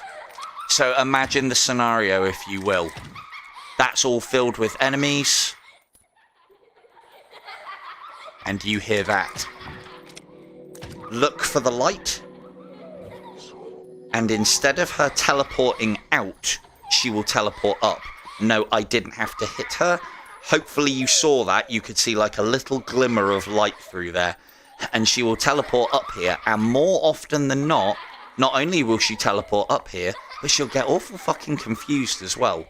So, again, thank you, Ray, for making me check this out, because I love it when I get a question asked and I'm like, well, I think not, but the problem with this, though, is it is not 100%. I have had times where I've repeated those exact steps and she is just fucking gone. Also, when you get close to her, she may teleport and she will run, or she may teleport back down. Because she cannot get any further away from us, she more often than not will not teleport. Stay there. Bad example, Orphan. Bad example. If you get far enough away from her, she will try and teleport away. But again, still requires testing. The closer you get, the more likely she is to teleport away. And whilst up here, every now and again, she will teleport down. I mean, she's obviously not going to in this example. I mean, why the fuck would she? So, yeah. What remains to be seen is how consistent. So, the situation that I had that I was trying to explain earlier. Well, 5-5. What a shit arrow. The situation that I had in Cycle 18 is... I won't describe it again, but there was basically a situation like that. I was trying to clear a area like this that has a roof over the top of it, and I was sneaking around the corner as you do, trying to bait enemies. Maybe I didn't actually fire any shots. I was trying to bait with movement, luring them out and shooting them, and I heard her go. So I quickly teleported above, located where her light was, and just stayed on top. Now, as far as I'm concerned, that orphan was lost. But if you can position yourself... I mean, well, you know, it's an arrow, isn't it? I might as well take them, you know, maybe some kind of hidden use. Maybe it's an Easter egg. Maybe that's how you unlock one of the fucking secret Easter egg pits like Beanie was talking about with Unholy Wind. So let's have another quick go whilst we're here. Or, is there anything else that we wanted to have a look at? Show you the being hit from behind thing. I think that's a good lesson. Actually, that's a point. Can't remember if it actually works with ghosts or not. But note how I am keeping my back to them. And you can hear the swipes. Oh, that one got... Oh, no, it didn't. What did it? It did the vibration. I can't remember, because I can't remember if I tried it recently or not, whether it actually works on ghosts. Because I don't think... Let's find out. We'll find out in this exciting episode of IDU. Now, I'm just moving at normal loco speed. I can guarantee you that a ghost can move faster than loco speed. Hence why it's actually catching me up and starting its attack cycle. If I remember rightly with ghosts, ghosts have so much of a lunge that if I stop... Yeah, it can pass through me. So there's a good example of what we're talking about here. Our hit scan, our detection, our area is our face, and I would say probably upper torso. That's where you can be hit. But if you imagine it isn't our complete torso. It's almost like there is a sheet in front of your face and a sheet in front of your upper torso. And if something passes through that sheet, you get hit.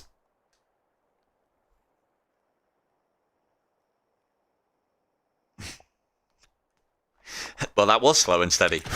Oh, no, we're not in Purist anymore. This is me messing around. So, what else? So, let's see. Now, with knights, we can walk away from them all day. And they can't hit you.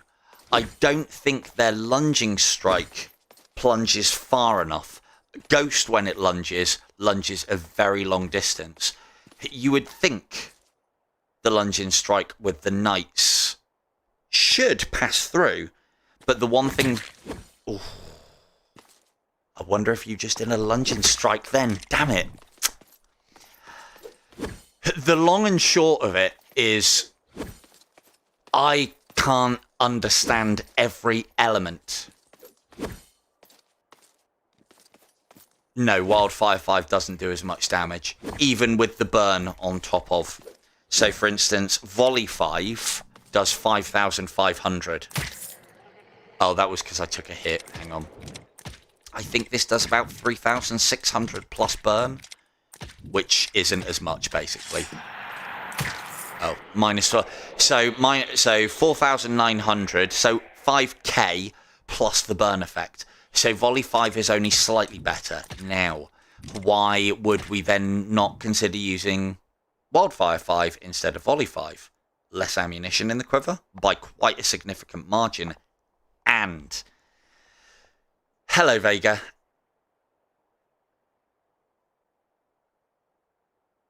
I did when it lunged, when I stopped. And again, I'll try and explain why for the benefit of your good self in a moment. But, so, on the Wildfire 5 side of things, the reason why we would use Volley 5 over Wildfire 5...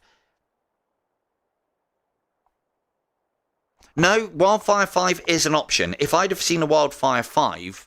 in the situation that I was talking about earlier where I had to switch to Volley 3, I would have taken a Wildfire 5. It is less ammunition, but I would get more damage output at the Volley 3. Volley 3 and Volley 5, for the jobs that they do, have exactly the same amount of ammunition, but obviously fire less actual shots.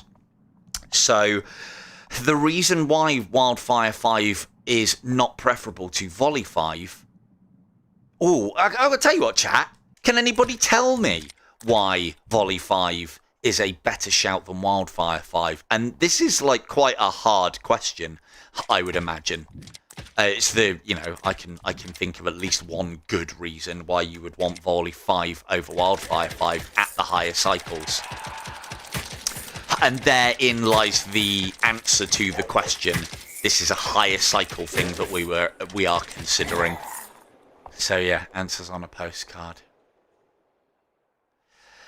More in the quiver? Well, I've already given you that answer. That is one good answer. There is a slightly better one. So, less... yeah, of course, Vega, no worries.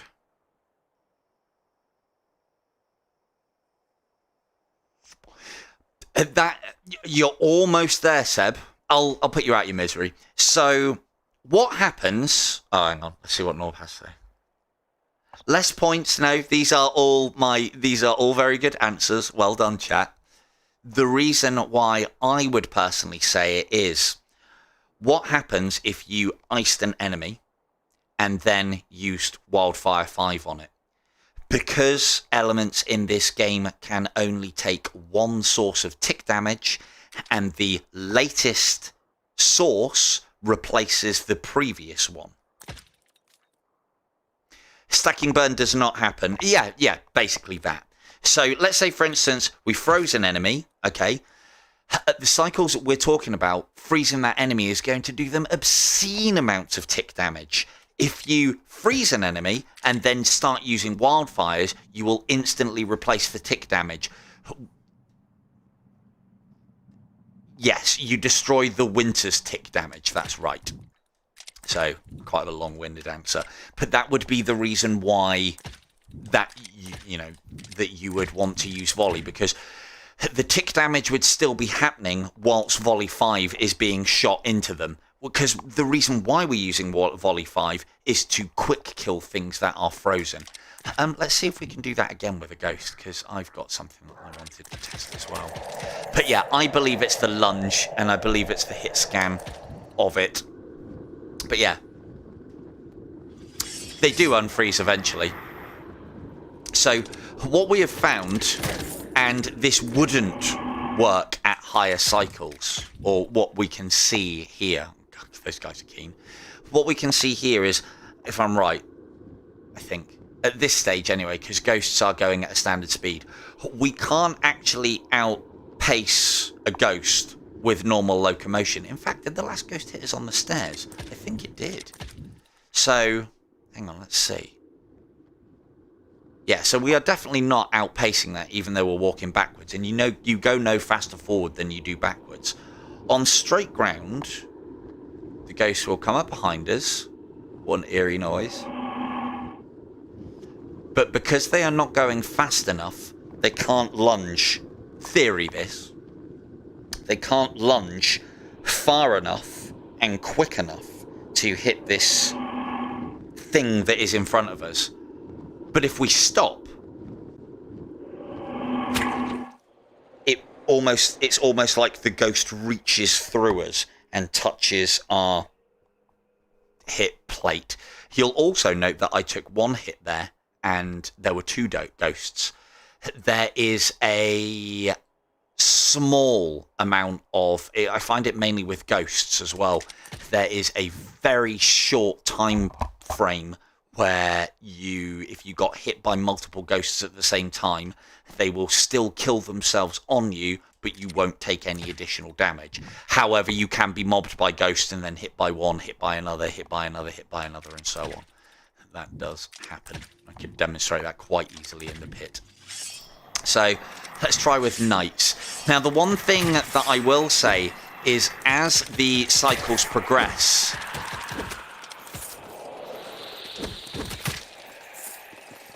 enemies get faster. Yeah, Winter's Bite 3 is another consideration, because Winter's Bite would do the 3 damage. It would do the 3 arrows. So there is some damage to be done there, but in general, Winter's Bite headshots do less damage than I think even a vanilla arrow does. So let's see how much of a conga line we can get going. You're not part of the conga. Okay, now you're part of the conga. You can be part of the conga. Black Knight? Yeah, go on then. In you get. Now, we will have to take anything that we see that's ranged out, like you. You'll have to go. Do. Come on and do the conga. Do. And this is just me locomotioning. I don't want you in the conga. You're alright, get in. You're alright, get in.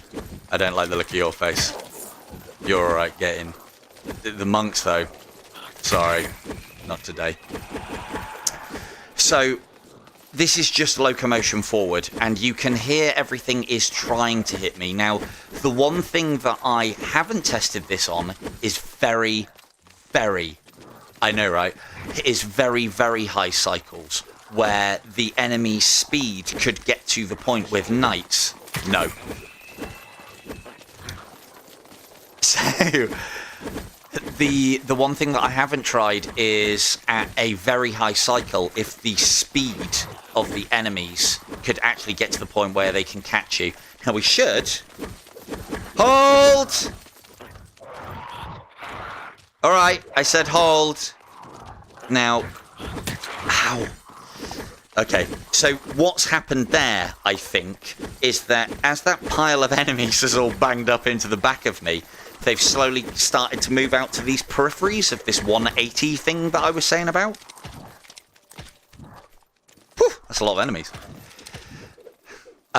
They've slowly started to move out to the peripheries of this 180 thing that I was saying about, i.e. your field of view. Not what you can see, but what the game deems that you can see. And as they all pile up,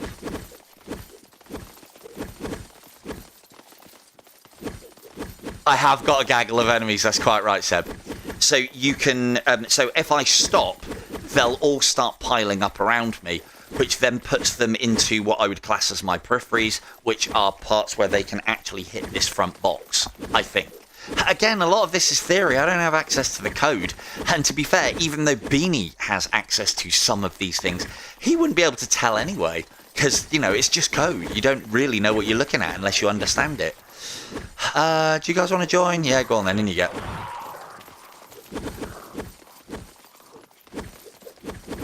Wow, you could gather up a whole shit ton of enemies, but what would be the limitation? What would be the number, people? How many people can we have in our conga? Answers on a postcard. Do.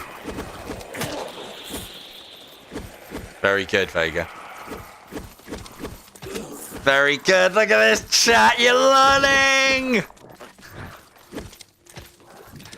But yeah, that's quite right.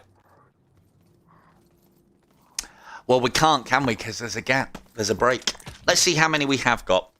Because there are times when even I question the rule of 17. God. Should I really be streaming this? I'm just walking around the level with a load of enemies at my back. Is this of entertainment value to you guys? I don't know if it is or not. Anyway, so I'll get them out here and we'll see how many we've managed to collect. Now, see these ones here? What's happened there is the rule of 17 has at some point been exceeded and those enemies have despawned. Now that we're coming back into range of them, they have respawned.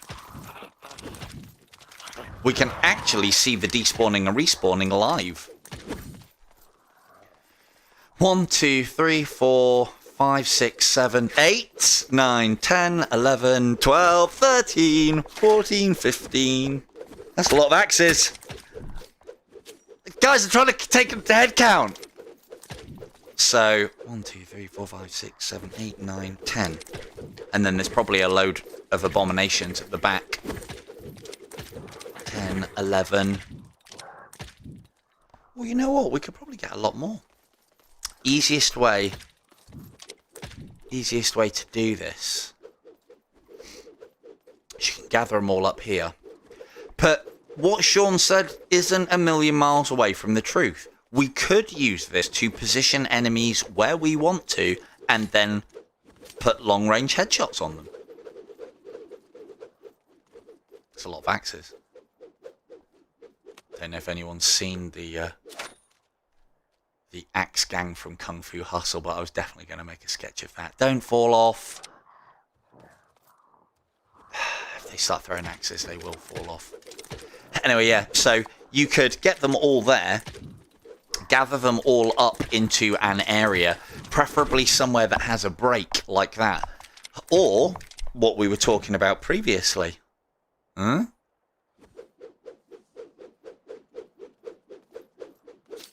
So this is what we were talking about in the last stream. Now notice all of my ducks are now lined up in a row. And we could now take these ducks out. Hello Fee, you just missed a conga. So now, as we were talking about in the last one, and this was the element that I was late to the party on, but I think is very important, and I'm surprised I didn't know about it and that it hasn't been explained to me or seen it by anybody, is because we are low on this roof, these guys won't throw anything at us, even though they are technically in axe range. If we got to the top of this roof and alerted them, some of them will move into position and start throwing axes.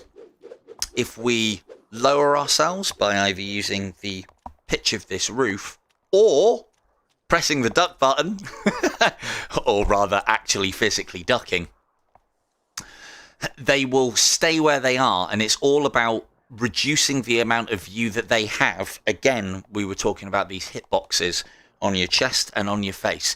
If they can see just your face, they won't waste an axe on you for some reason.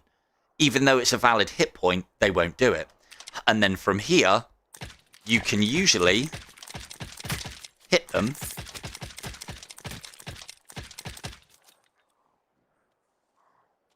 Oh, yeah, no, I could do. No, you're quite right. Good one, Sean. Construct the headshot, as I would say. The problem with getting too far away from them is if you pop your head up, they might reorganize. One of the other problems that you can have is, say, for instance, there was somewhere that they could move to that was closer and they could get a hit on you. So say, for instance, here. Now, note this area down here. If we started taking shots at them, normally it would be fine. That abomination, bless him, has got the right idea, but he hasn't got the axe to follow it through. But that abomination, now that we are here, will most likely come... But say that was a knight, for instance. See if we can get a knight to do it. Might do.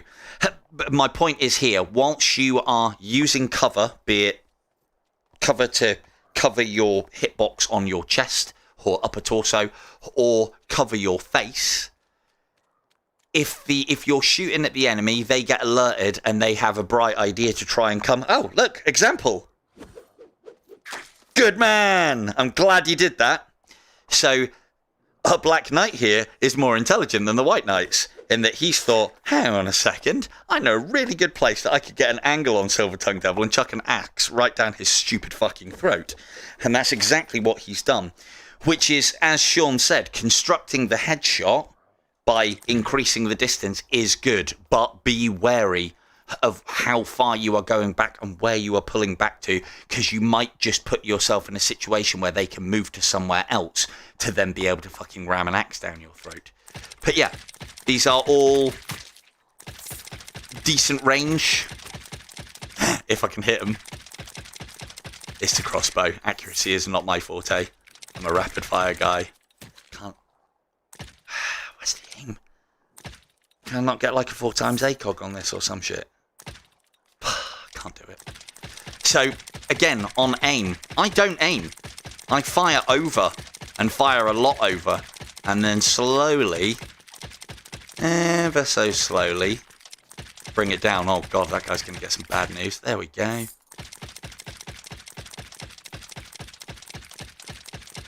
So it's almost like directing artillery fire, in that I am ranging with, because you might not be able to see this on the stream, but I am ranging with the bolts and then slowly bringing it down. But then the other thing as well is when they are close, I do the reverse. So for instance, I would creep up the body to the head. Try and demonstrate on our very clever Black Knight. So clever, he's just fucking fucked off. What a guy. I didn't shoot him, did I? Or is he despawned? No, he's just completely fucked off. Right, you, on me.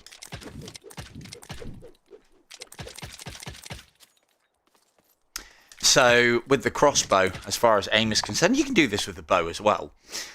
So that's a difficult shot, but I want to keep him out there, and I don't want him coming after me. If he's going to stay at that distance, then I would shoot over his head, but as you shoot over his head, he'll start coming towards you. The closer he gets, the riskier this becomes. So I would then start low and move up. Pretend he didn't have a shield, but start low and move up the body until I find the point where I'm hitting the head. And the reason being is because I don't want that guy advancing down my throat continuously. I want to... It goes from when he's really far away, over his head and bringing it down to try and score high, to when he gets to about that midway point, it then becomes about, actually, I don't want to take a hit, but I still want to get the headshots. So you start low, so you're at least getting a body shot to stagger the enemy. So, yeah, that's that. Right, so what... So hang on, let's just what have we covered in this stream? We've covered conquering. Should really do self-defense next. We did bananas last week. We'd done grapes, green and black the week previous. So let's see if we can get the orphan into another precarious situation before we start our self-defense lessons against fruit. And see if we can get her up on top of a roof again. This one's for your benefit, Fee, because you probably don't know about this.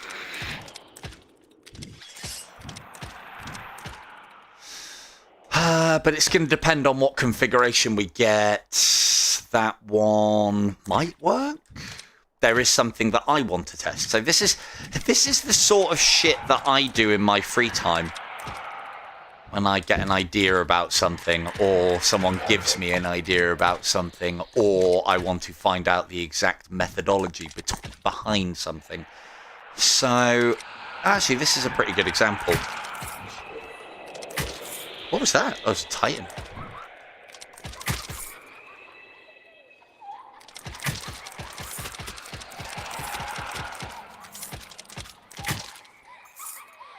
You're downstairs.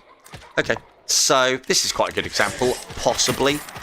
I think this building might be too tall, because note how the ceiling here is very high, and if the orphan can move that sort of height, that's where they'll teleport out. But let's test it, because I didn't think it would work to begin with for that exact reason, and it did. The only problem that we have here is we're not going to be able to see her little rays of light through the floor. Let's make sure we've got all the enemies out of the way, and we want her inside, because that is another problem, is she might move outside whilst we're dicking around. If you would, please, fellas. Clear the room for the lady. Ah, you prick. Right, now I know that she is here, approximately.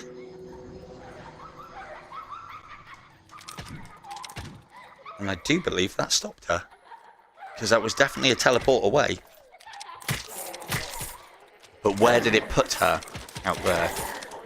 So, well, that worked out alright, didn't it? But this is what I mean, is I don't know enough about this, and I haven't practiced it enough yet, which I'm in the ways and means of doing. This is not untested, but I don't know everything about it yet, and it's still a theory at the moment. But let's get her back over that way. Off you go. That way. So we'll try and get her back into that building. Try and get her to teleport away. And then try and be above her. As I say, short of vaulted, I think is the term that I'm looking for here. Short of vaulted rooms would be better. Short of vaulted rooms would be better, because of the fact that we can see her rays of light through them. Stop. Right, so she's teleporting away. That's approximately here. Oh, we can just about see him. Oh, and there we go. Works here too. That's a nice area to take out an orphan. Do you want to try and run? Why didn't you try and run now, huh? Not fancy having a little run around, a little teleport? No? No? So yeah, that's something.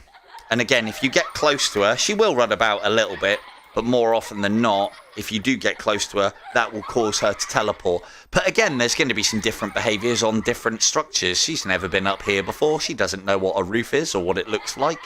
So this is clearly quite a problem to her small childlike brain. Can we push you off? No, she doesn't like that. She will teleport in that circumstance. Can I make her teleport down?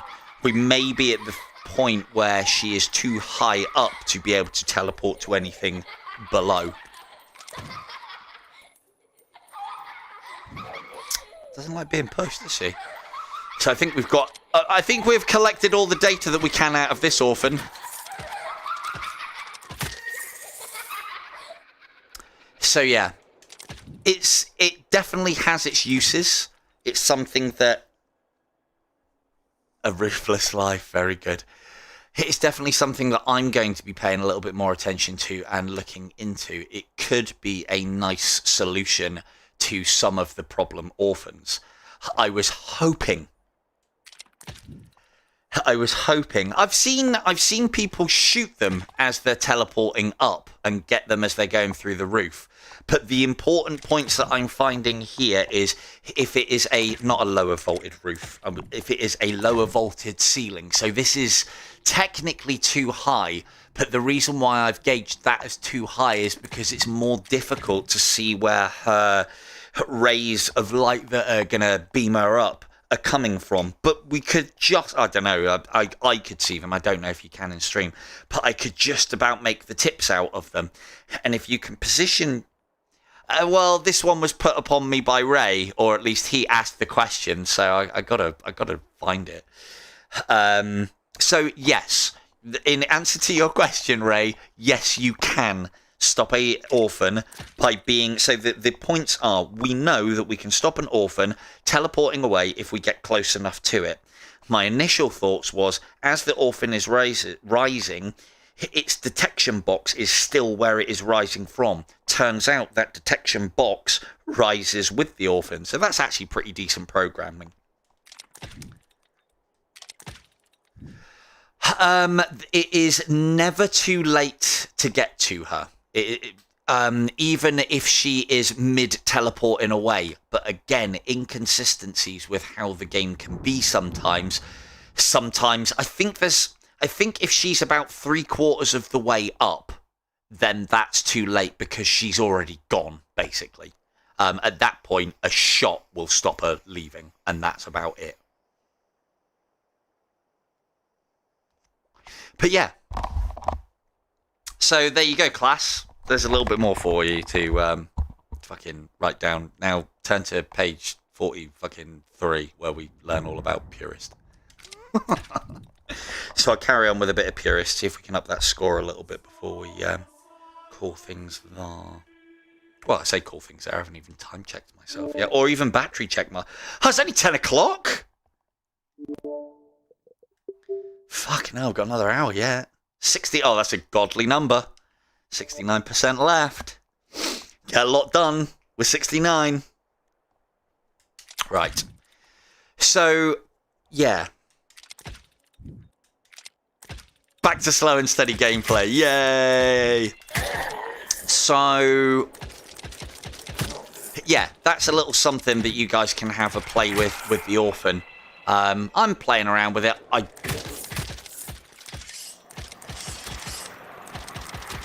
Nice one, Seb. Thank you for joining us. But yeah, that's something that some of you might want to have a play around with. If I find out anything more like revolutionary, I will obviously put it in a video. I was tempted to do something on this.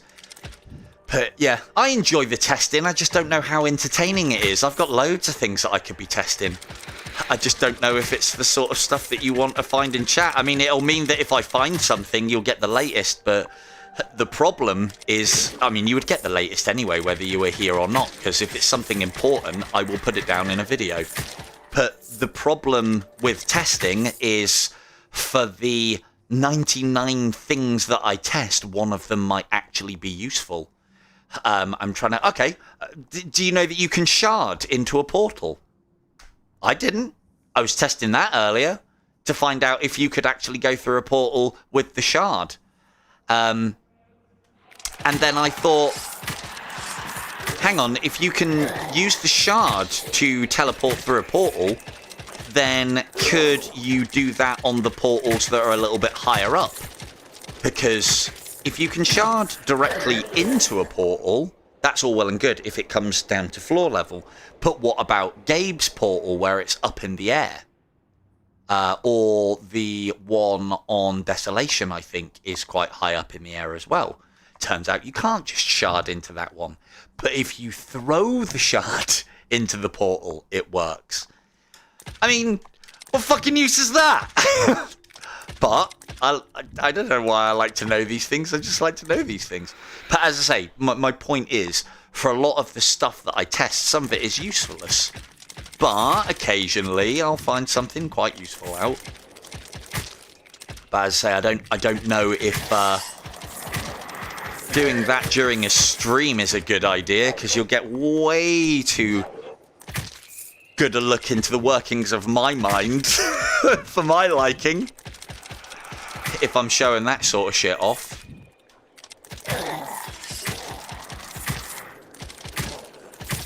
But yeah, anything, rest assured, anything that I do find within these things, I like to test at least reasonably extensively, because if I put a video out, I want it to be correct.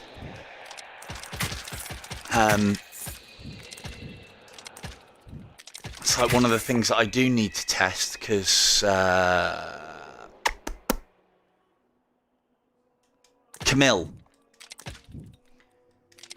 Yes, actually, that's a good point. We could do an after party on testings, but there is.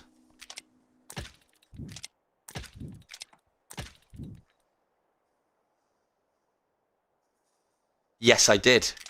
Yes, I did, and that is quite useful, actually, Norb, because I think I mentioned it in one of my videos a while back. It's very useful with the crossbow because you can notch basically you want to fire your teleport arrow into the portal and then immediately notch another one. The reason being is when the game first loads up from going from one thing to another, you cannot immediately notch, but you can fire. So in the 15 Minutes of Fame tournament, what I found that you could do... No worries, Travis. And I appreciate you fucking high scorers making me work for it, you bastard. So it's a love-hate relationship, I'm sure. No, you're doing very well, mate. You'd be doing very well without the likes of things that I know.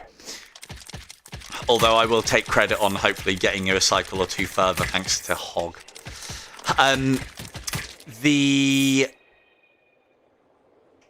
The teleport arrow thing was very useful when you could go from one level, or during a tournament where you had to, like in the 15 Minutes of Fame tournament, for those that don't know, you just constantly repeated the level, boss included. And you had a 15-minute time limit. And so what you could do is you could notch a teleport arrow, fire, quickly notch another one, that one hit the teleport. As soon as you entered the next level, you could fire that teleport whilst the screen was dark, and it would still register and teleport you. Now, what does that save you in terms of a timed tournament? Half a second? Maybe a second? Possibly two? But then you think about that in the terms of doing that over the course of what I was doing, which was like 8 cycles in 15 minutes. I was hopping through as well. I wasn't killing everything. 8 cycles in 15 minutes. So you think how many portals I was going through, and then being able to do that, and how much further I could make my time go. And that's why it was quite important for me to figure that out. I didn't let that one fly until a tournament or two afterwards, I think. But again, you know, normally it's fucking useless. But, like, teleporting into a pit from a distance is fucking useless. And I've known about that for ages, but I haven't put the information out there because it doesn't really matter. Yeah, no, that's quite right. And the problem with the bow is sometimes it can get stuck. Yeah, teleporting into a portal from a distance, fucking useless. But with what I've been doing with Fletcher is really fucking useful. Teleporting into it from a distance because we just want to be into the portal, kill the things, kill the orphan, wait for the portal to get the fuck out as quickly as possible. So teleporting in from this distance becomes very useful. I can't think of a reason why you would do it in the main game. You just clear out everything. Unless you were rooftop hopping and you needed to do certain things in the pits, I guess, or something like that. So the one thing that I will say in regards to me playing Purist and chatting with you guys is I think I need to play it faster, because fast is my default mode and slowly and carefully isn't. And faster I don't get hit, but slowly and carefully I do. And this was the revelation that I had the last time, but at least I had the headset to blame it on that last time. It's like one of the little things about ghosts. Again, it's in one of my videos, but I have got a lot of videos, so I do have the sympathy for the fact that you might not be able to find it, is that... Oh, which way was it? I think ghosts close in on you quicker coming from above than they do from below. So ideally... you should always try and be above a ghost if you are dealing with a swarm of them, as opposed to below. And it's not that they rise or... that's the wrong wording. It's not that they rise or descend any faster or slower. It's just, whilst they are descending, they can't move forward, but whilst they are ascending, they can, or it might even be the other way around. I can't remember. It's been that long ago since I started testing these things. Again, though, is that useful knowledge? Maybe.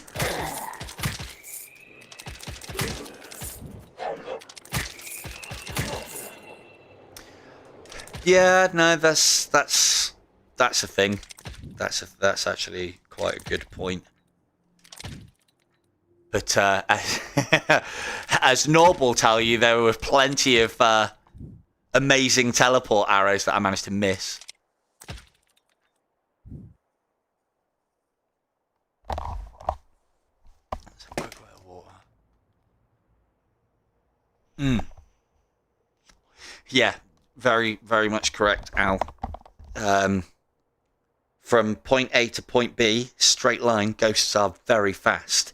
Their turning circle is shite, though. So yeah, if you can get around them, they have to do a very long and looping turn before they can do anything to you. This could get fucking interesting. This is definitely Skeleton Warriors.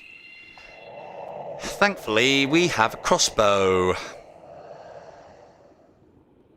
So yeah, I'm already thinking ahead with the orphan here. Now, you remember that situation that Camille found himself in, where the orphan was over there in that little alcove? He could have in the same place where the exit for the portal was. He could have he could have killed everything in that area, put himself on top of, I knew there was more of you, put himself on top of that structure, and then waited for the orphan to lift, knowing that she would then be safe and secure on that roof for the easy finish.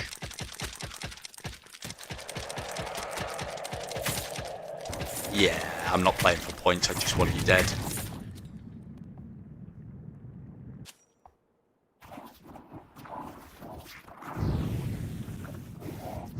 Yeah, hello. Hello, Keith, and yes, you are quite right.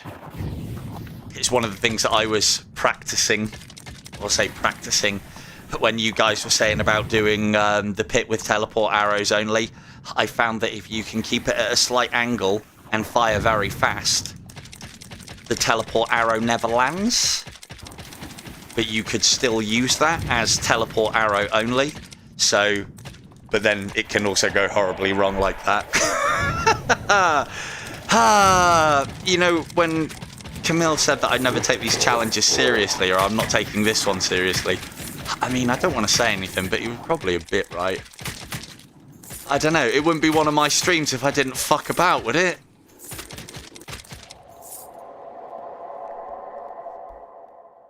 Funny thing is, I've practiced that teleport arrow rapid fire thing to try and prove my point with Super Bright as to the nature of rapid fire and how they've done something to slow it down. I don't think I can deal with all of you guys. Ooh, that's a bad idea. Ooh, that's even worse. That's getting dangerous.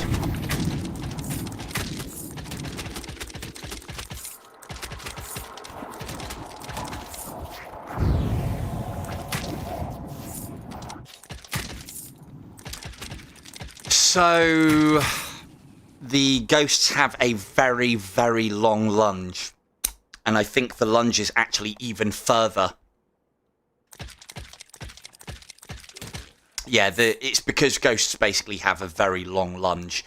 I think it's to do with the fact that once they come within a certain range, like, you know what we were talking about with, imagine you have this sheet in front of your torso and your face.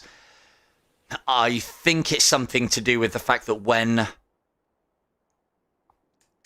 their hitbox comes within a certain distance... Oh, it might actually be the orphan that we were talking about. But then should I risk my score for testing shit out? Probably not, but I'm going to anyway. no benefit to me here, but it would be quite funny if we can get her on that roof. I think she's in there. Guess we'll find out in a minute. But yeah, ghosts are one of the ones... Oh no, there she is. Okay, go time then. Hiya, fellas. Yeah, sorry. No times for testings. Not with skelly archers about. And away. See? Playing stupidly fast like an idiot. Don't take a touch. Trying to do it slow and carefully. Pfft, doesn't work. Really doesn't work. On the note of doing things slowly and carefully, but also fast. I don't know when to show you games that I find whilst I'm pissing about on SideQuest. And I think this one's in the App Store as well. But I found a very cool game that some of you may like, especially if you like super hot, but kind of like a logical progression. As Al said, maybe this is something we save for the little after party, if I can work out what the fuck my battery even does these days. But it's a game called Bang Bang Slice, which I've seen other tubers do videos on, and I was playing it last night, and yeah, I got lost in that game. It's very me. It's like really fast paced and very cool. But then there's also quite a strategy. It's kind of like think Super Hot, but less on the shooting and more of a puzzle element. I know Super Hot has kind of got a bit of a puzzle to it, but this Bang Bang Slice is, yeah, maybe I'll give it a look. Oh, and the other thing, seeing as Keith is here as well, the PPSH with the drum mags. Woo! Fuck me, that gun fucking rinses. So yeah, quite happy with that. With the premium ammo plus. For those of you wondering, that is to do with Into the Radius. Oh, Fee, that might be something might be quite interested in as well.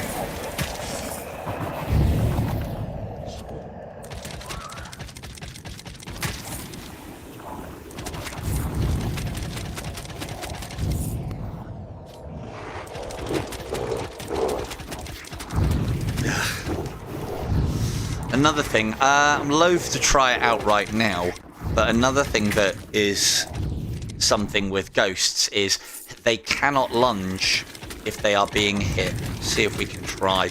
So she's trying to lunge, but because she's being hit, it knocks her back. So if you can't quite, and this is where we were talking about that whole raising the aim, is like, you know, well, she hasn't got much of a groin left anymore, but we can now slowly work that up and start low to make sure that she can't get any closer to us and slowly bring it up to the chest. I mean, you should be hitting that chest shot at that range anyway, but that's one way to sight yourself in.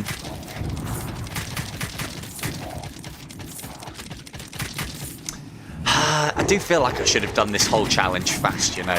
Maybe I'll do that next time. Because I'm not even close to getting hit and I'm not thinking about it. And it might not work in Paradise Lost because moving fast in Paradise Lost is not a good idea. However, moving fast in Paradise Lost means that you are constantly moving, and so the things can't get the sneaky teleports in on you and get the hits. Just hear another one. Sure, I heard another one. For those of you who don't know the joys of skeleton archers, or just make sure that you are aware of the noise that a skeleton archer makes when it teleports. It is a massive thing. It's a very weird and distinct noise, but it's also quite low pitched, so it's very easy to miss it. It's definitely not that. It's definitely not a solo or a Carlo. Try and see if we can listen for it. That noise. Somewhere between a solo and a Carlo, but it's also got like a little high-pitched thing in there as well. That's the noise we hate. And as I think Harry recently said, yes, that's not a bad shout, actually, Sean. Sounds like some of the enemies, again, on that Into the Radius game that I was just talking about. Quite a lot of enemies do a similar sort of warbling to that.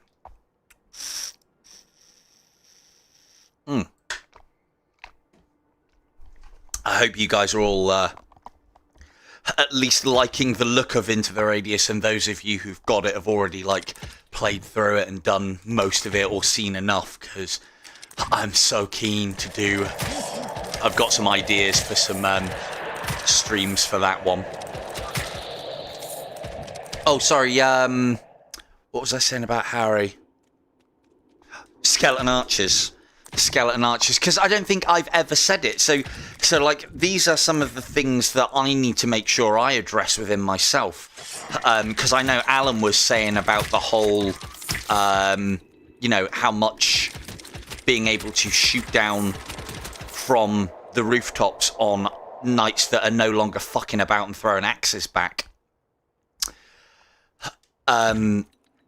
Yeah, definitely get it when... if you get a 30% through, jam it on Into the Radius. It's worth every penny, especially at that price.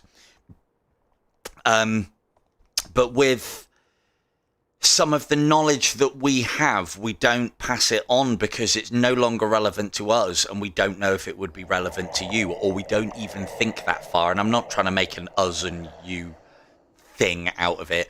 But, I've been playing for such a time, and some of you have and some of you haven't. So there is going to be a difference in what people are capable of doing and what they can do. Anyway, so, for instance, I wouldn't even think to mention this. Harry put it in one of his Facebook posts earlier on today, and it's quite right, and I've known about it, and he's probably known about it for ages as well. Skeleton archers will take 2 shots at you and then teleport. Other archers take anywhere between 2 and 3 shots, usually 3. Most enemies will take 3 shots. Oh, Cupids take 1. Normal archers usually take 3. Skeleton archers take 2. Before they either de-alert or choose another action, walk, patrol onto you, or do other bits and pieces. But that can be very useful knowledge to somebody who's just starting to get to grips with skeleton archers, because then you can count the 2 shots, knowing that they're either then going to teleport down your neck or into a position that's going to be not down your neck, but into a position that's going to be a pain in the arse. That was a creak of a bow. They're going to take 2 shots and then they're going to teleport, so you can revolve your strategy around that. This guy who's taking the jump on me, let's pretend I don't know where he is. There he is. So, fucking hell, he wants nothing.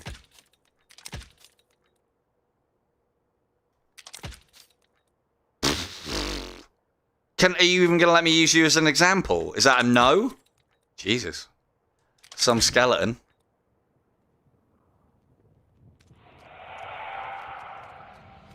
Ugh.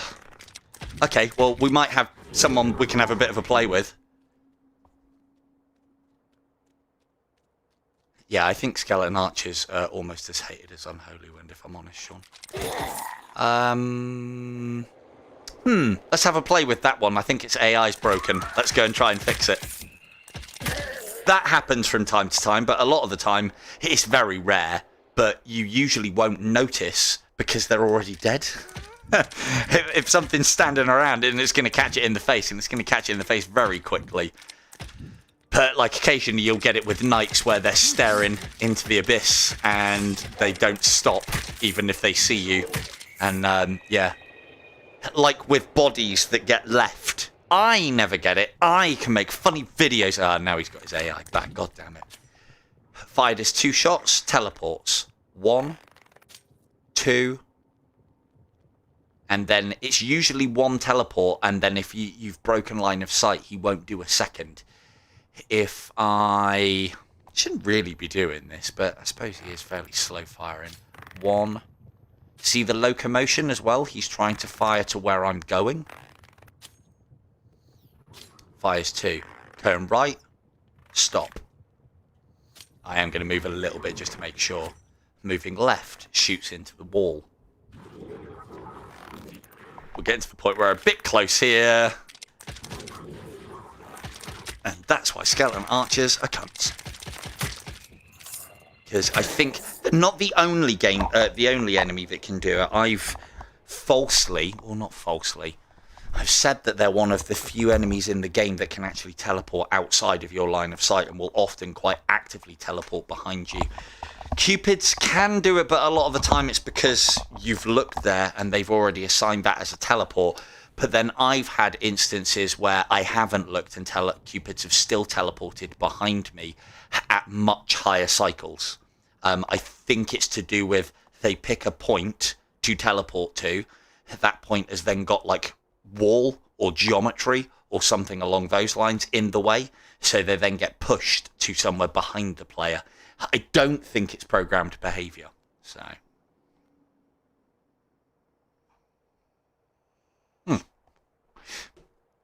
Right, on. Well, that was a reasonably successful pit. I did that quite fast as well. Chatting to you guys all the way through, didn't lose any life. Oh yeah, but that's the theme of the stream, isn't it? I haven't lost any life during a pit yet, for fuck's sake. Right. So, clear. I mean, even I find myself playing the crossbow. I started off playing the crossbow quite quickly. Are we at the third section already? Oh, we could test. That's a nice low roof. I think we should test, because this orphan can be a bit of a prick.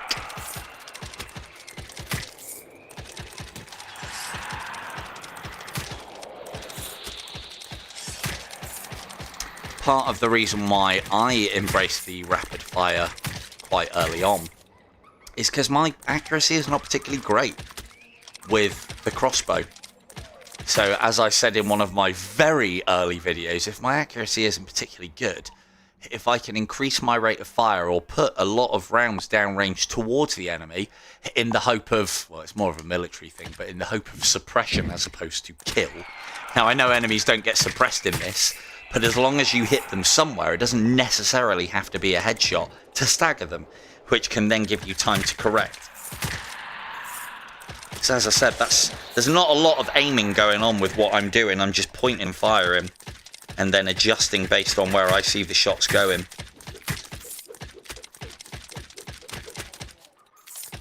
Wasting a lot of points. But then herein lies the thing as well, is because you get a lot of movement on a lot of these enemies, my actual accuracy isn't that great. Not with the crossbow, anyway. Hell, I don't even think I'm that accurate with the bow. I get by. Just.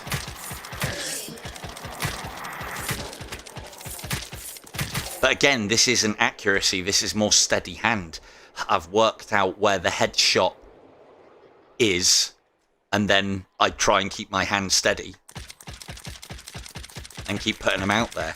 I'm no longer... This would be at the hip, which I do still, but I'm finding that I bring my arm out more, as I think we've discussed in another stream. Right. See if this could go disastrously wrong live. I can show you how I would use it, at the very least, because I would use this not as a tactic, but as a last-ditch attempt at being able to get an orphan. Where have you gone? Good axe throw, mate.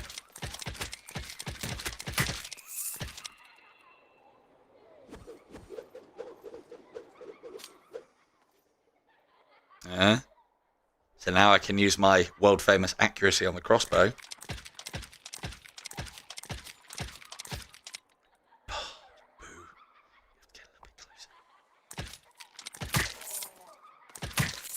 There we go. Easy headshots. As Al was saying, I don't... Because he put a comment that was along the lines of, like, why do people know this and not tell us about it? Oh, nice one. Thank you. Laurent, I will have a check just after this orphan, but it should be okay for now. Famous last words. Am I going to be able to get her to teleport? Probably. I'm kind of hoping that it goes wrong so that I can show her off what happens when it goes wrong, but because it hasn't yet, and that's really annoying because it makes it sound like it's a really good tactic to employ all the time. So you still haven't lost any lives just by being quick. Fucking ludicrous. Back that way. No. Okay, let's try it here. That might be too high. But yeah. Say that was full of enemies. And she starts doing that. If I get to here and I can see those. And she teleported away. But it still stopped her. So... But I've had it so that you get that sound cue, she does nothing, and then she's just gone. She just gets swallowed up by the trapdoor. Oof.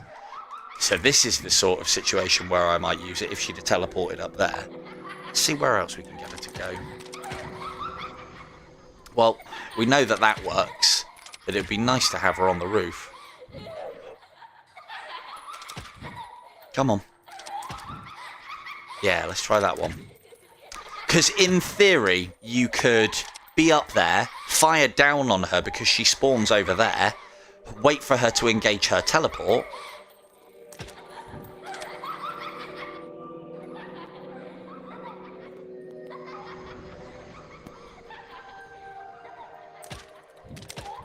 She's not gone. Just don't know where she is. So at the very least then, so that might have been my mistake actually when I was testing previous, is if you are above her, regardless of whether she comes onto the ceiling or not, onto the roof or not, it still blocks her from escaping. Because what I may have done previously in my testing is thought, oh, that hasn't worked. She teleported away and then fucked off from another location. It's possible I might have been listening to something whilst I was testing. So, but then this is it. The more and more I'm testing it, the more and more I'm thinking, yeah, well, maybe there's something in it. But hey, at the moment, I would say use that in an emergency. Use that in a situation where you definitely know that you cannot get that orphan, or that you would really struggle, or that you would definitely lose some life. And then shoot in, alert, and position yourself so that you could try and get her out of that situation into an easier one. If she goes, she goes. You were quite prepared to let her go at that point. I don't want anything in the comments going, I tried your fucking orphan trick, Silver Tongue Dale, and it didn't fucking work. Because it's untested. Sure, you'd all be like that. But yeah. So, not... Oh yeah, nice. Cheers, Al. I do get carried away sometimes. We have just enough to make it a photo finish on Anakin, 40%. Thank you, chat. And thank you, Al, and I can't remember who I said before, but thank you. Oh, Mr. Court here.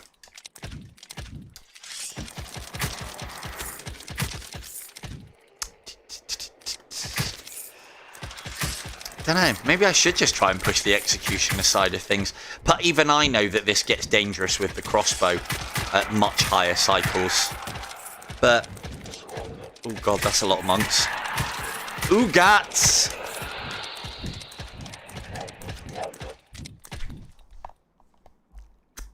Not even taking it seriously, what's he talking about? So, for those of you who aren't aware, the executioner bonus is a thing. It's not worth pursuing, I don't think. Although the playstyle that I developed because it was something that was beneficial to what I was already doing. 3, I think. Again, everything's taking one shot close. Or most things are taking one shot close. This only starts becoming a problem when monks take more than one shot. So you can push this, or I can push this style of play to probably about, I think it's like cycle 6 or something along those lines. But then is it efficient for scoring? Fucking ain't. This with the crossbow is efficient for scoring. I can get 2 headshots out of that at a longer range, which would score more, as opposed to 1 headshot at a close range, which would score a lot less.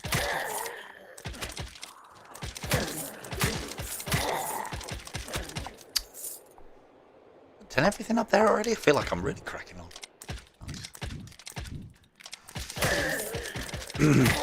But yeah, and the before anyone asks, yeah, the executioner bonus is not worth it. And also, one of the other things that I forget is because haven't got slow time, I can't abuse the timer. Because what I would normally do in an executioner scenario is I would be using slow time between shots. Because although slow time doesn't slow the timer that is added to the game for things like tournaments, it does slow the timer for the purposes of the executioner bonus, and we know that because A, it's been tested, and B, it's a similar mechanic to how the timer between shots works and the combo system as far as Siege of Heaven is concerned. So has everybody seen that Mr. Echo has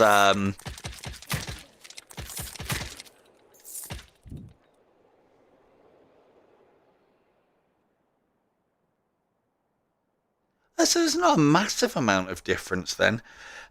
Maybe you're just better on the executioner side of things than I am. Was that with the crossbow or with the... Oh, that'll be with the crossbow, Laurent, I assume. But yeah, as I was saying with... again, I've kind of abandoned the whole executioner side of things because it's a lot of effort for not a lot more. And it's more dangerous as well. So, but yeah, Mr. Echo, the 0% playthrough that we are doing at the moment, he's put a challenge up. So check on Facebook with prizes. So, you know, maybe I will partake in that. If there's prizes, I'll partake in it. I will not be having any of the prizes from that competition. There is no way I would want to take anything off of any of you guys.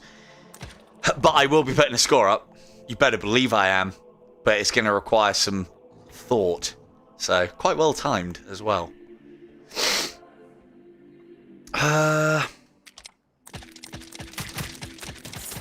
Yeah, I mean... Yeah, there is that. It is a bit of a pain in the arse having to reset one. But then, do you need 3? I find that I can get along just fine with 2. And then I have one that is specifically... Oh, you've gone over there, haven't you? I have one that is specifically for... Hello.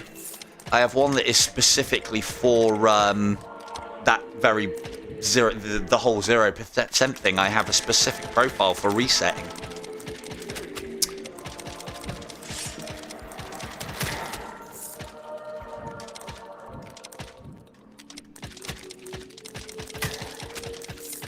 Hey!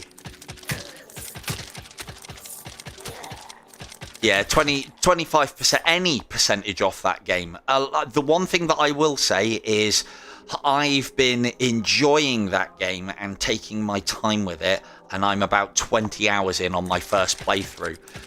And I'm getting close to the end. So, I mean, it does say that it's like a 20-hour game or something along those lines.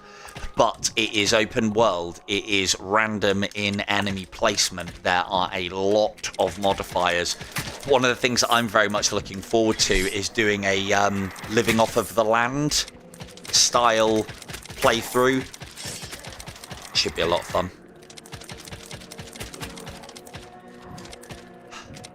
Well, you wouldn't need somebody else's Facebook account. Just set up a fake one. Because you can add up to 3 others. Here we go. Here's Silver Tongue Devil telling people to make fake Facebook accounts. You can set up to 3 others on your original profile, and they can make use of the games that you have within your library. And I don't imagine the Facebook profiles would need to be real. You would obviously be breaking Facebook's terms and service by creating a user name that isn't real and that you couldn't back up with ID. But that username wouldn't have anything tied to it or associated with it. Long and short of it is, if you lost that account, Well, that account would get banned, but I don't think your primary one would. But yeah, that's why I would not recommend it, because the last thing that I would want to hear is somebody gets a Facebook account that they created to do additional profiles on banned, which then in lines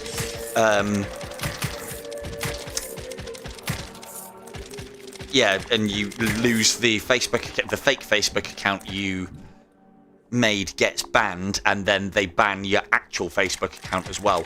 That is a risk, because obviously everything's tied to it. Oh, but it's tied to Meta now, isn't it? Ooh, that might be worth having a look into, because you could set up a Meta account which would still be in your name, and you might be able to create a second profile with Meta, so you'd have one in your Facebook name and one in your secondary name. I mean, they want you to cross over to Meta, so they can't blame you for having an account on both, right? I actually wonder if that would work. Well done, Laurent. We figured it out.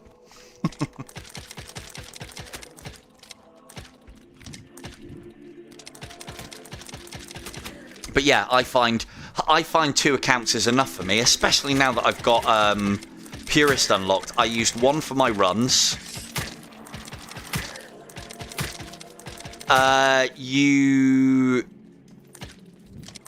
Yes, it definitely needs further research. But again, on terms and conditions, I would imagine that you could argue that all day. Facebook want us to switch over to Meta. You've created a Meta account and you've logged in with it to start using it in conjunction and in tandem with your Facebook account. How they could ban you for that would be beyond me. That would be like you're trying to play into exactly what they want to do, and they wouldn't like it.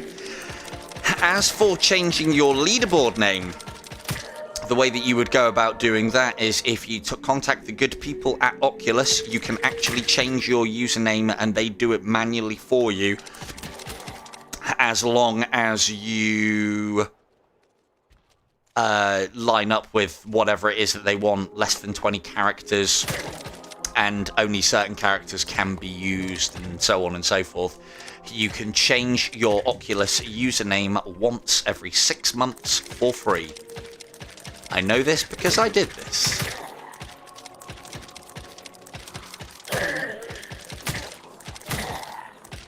Let's get some actual shots done on old enemy. Yeah. I'm coming to you.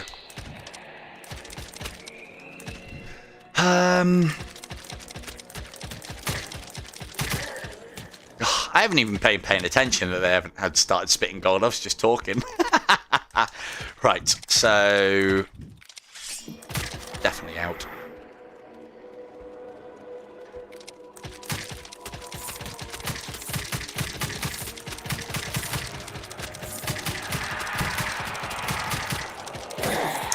So easy with the crossbow, it really is. I would have struggled doing that with the bow. Yeah, that is the problem that you have. So what I would have said then, Sean, in your circumstance, yeah, it's a bit muddled up. I wouldn't like to advise or know what to say on because your circumstances are a little unique. So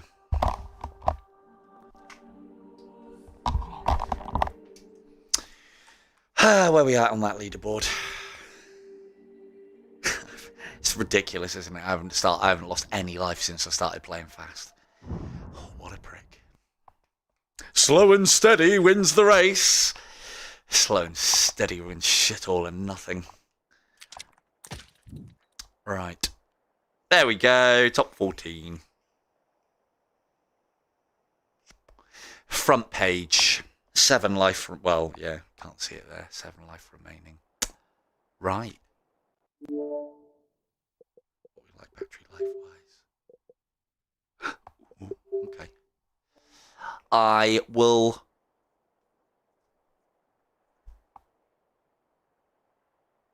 We will call it there. Thank you everybody for puristing in. No, thank you everybody for joining me. This has been Silver Tongue Devil. Good night.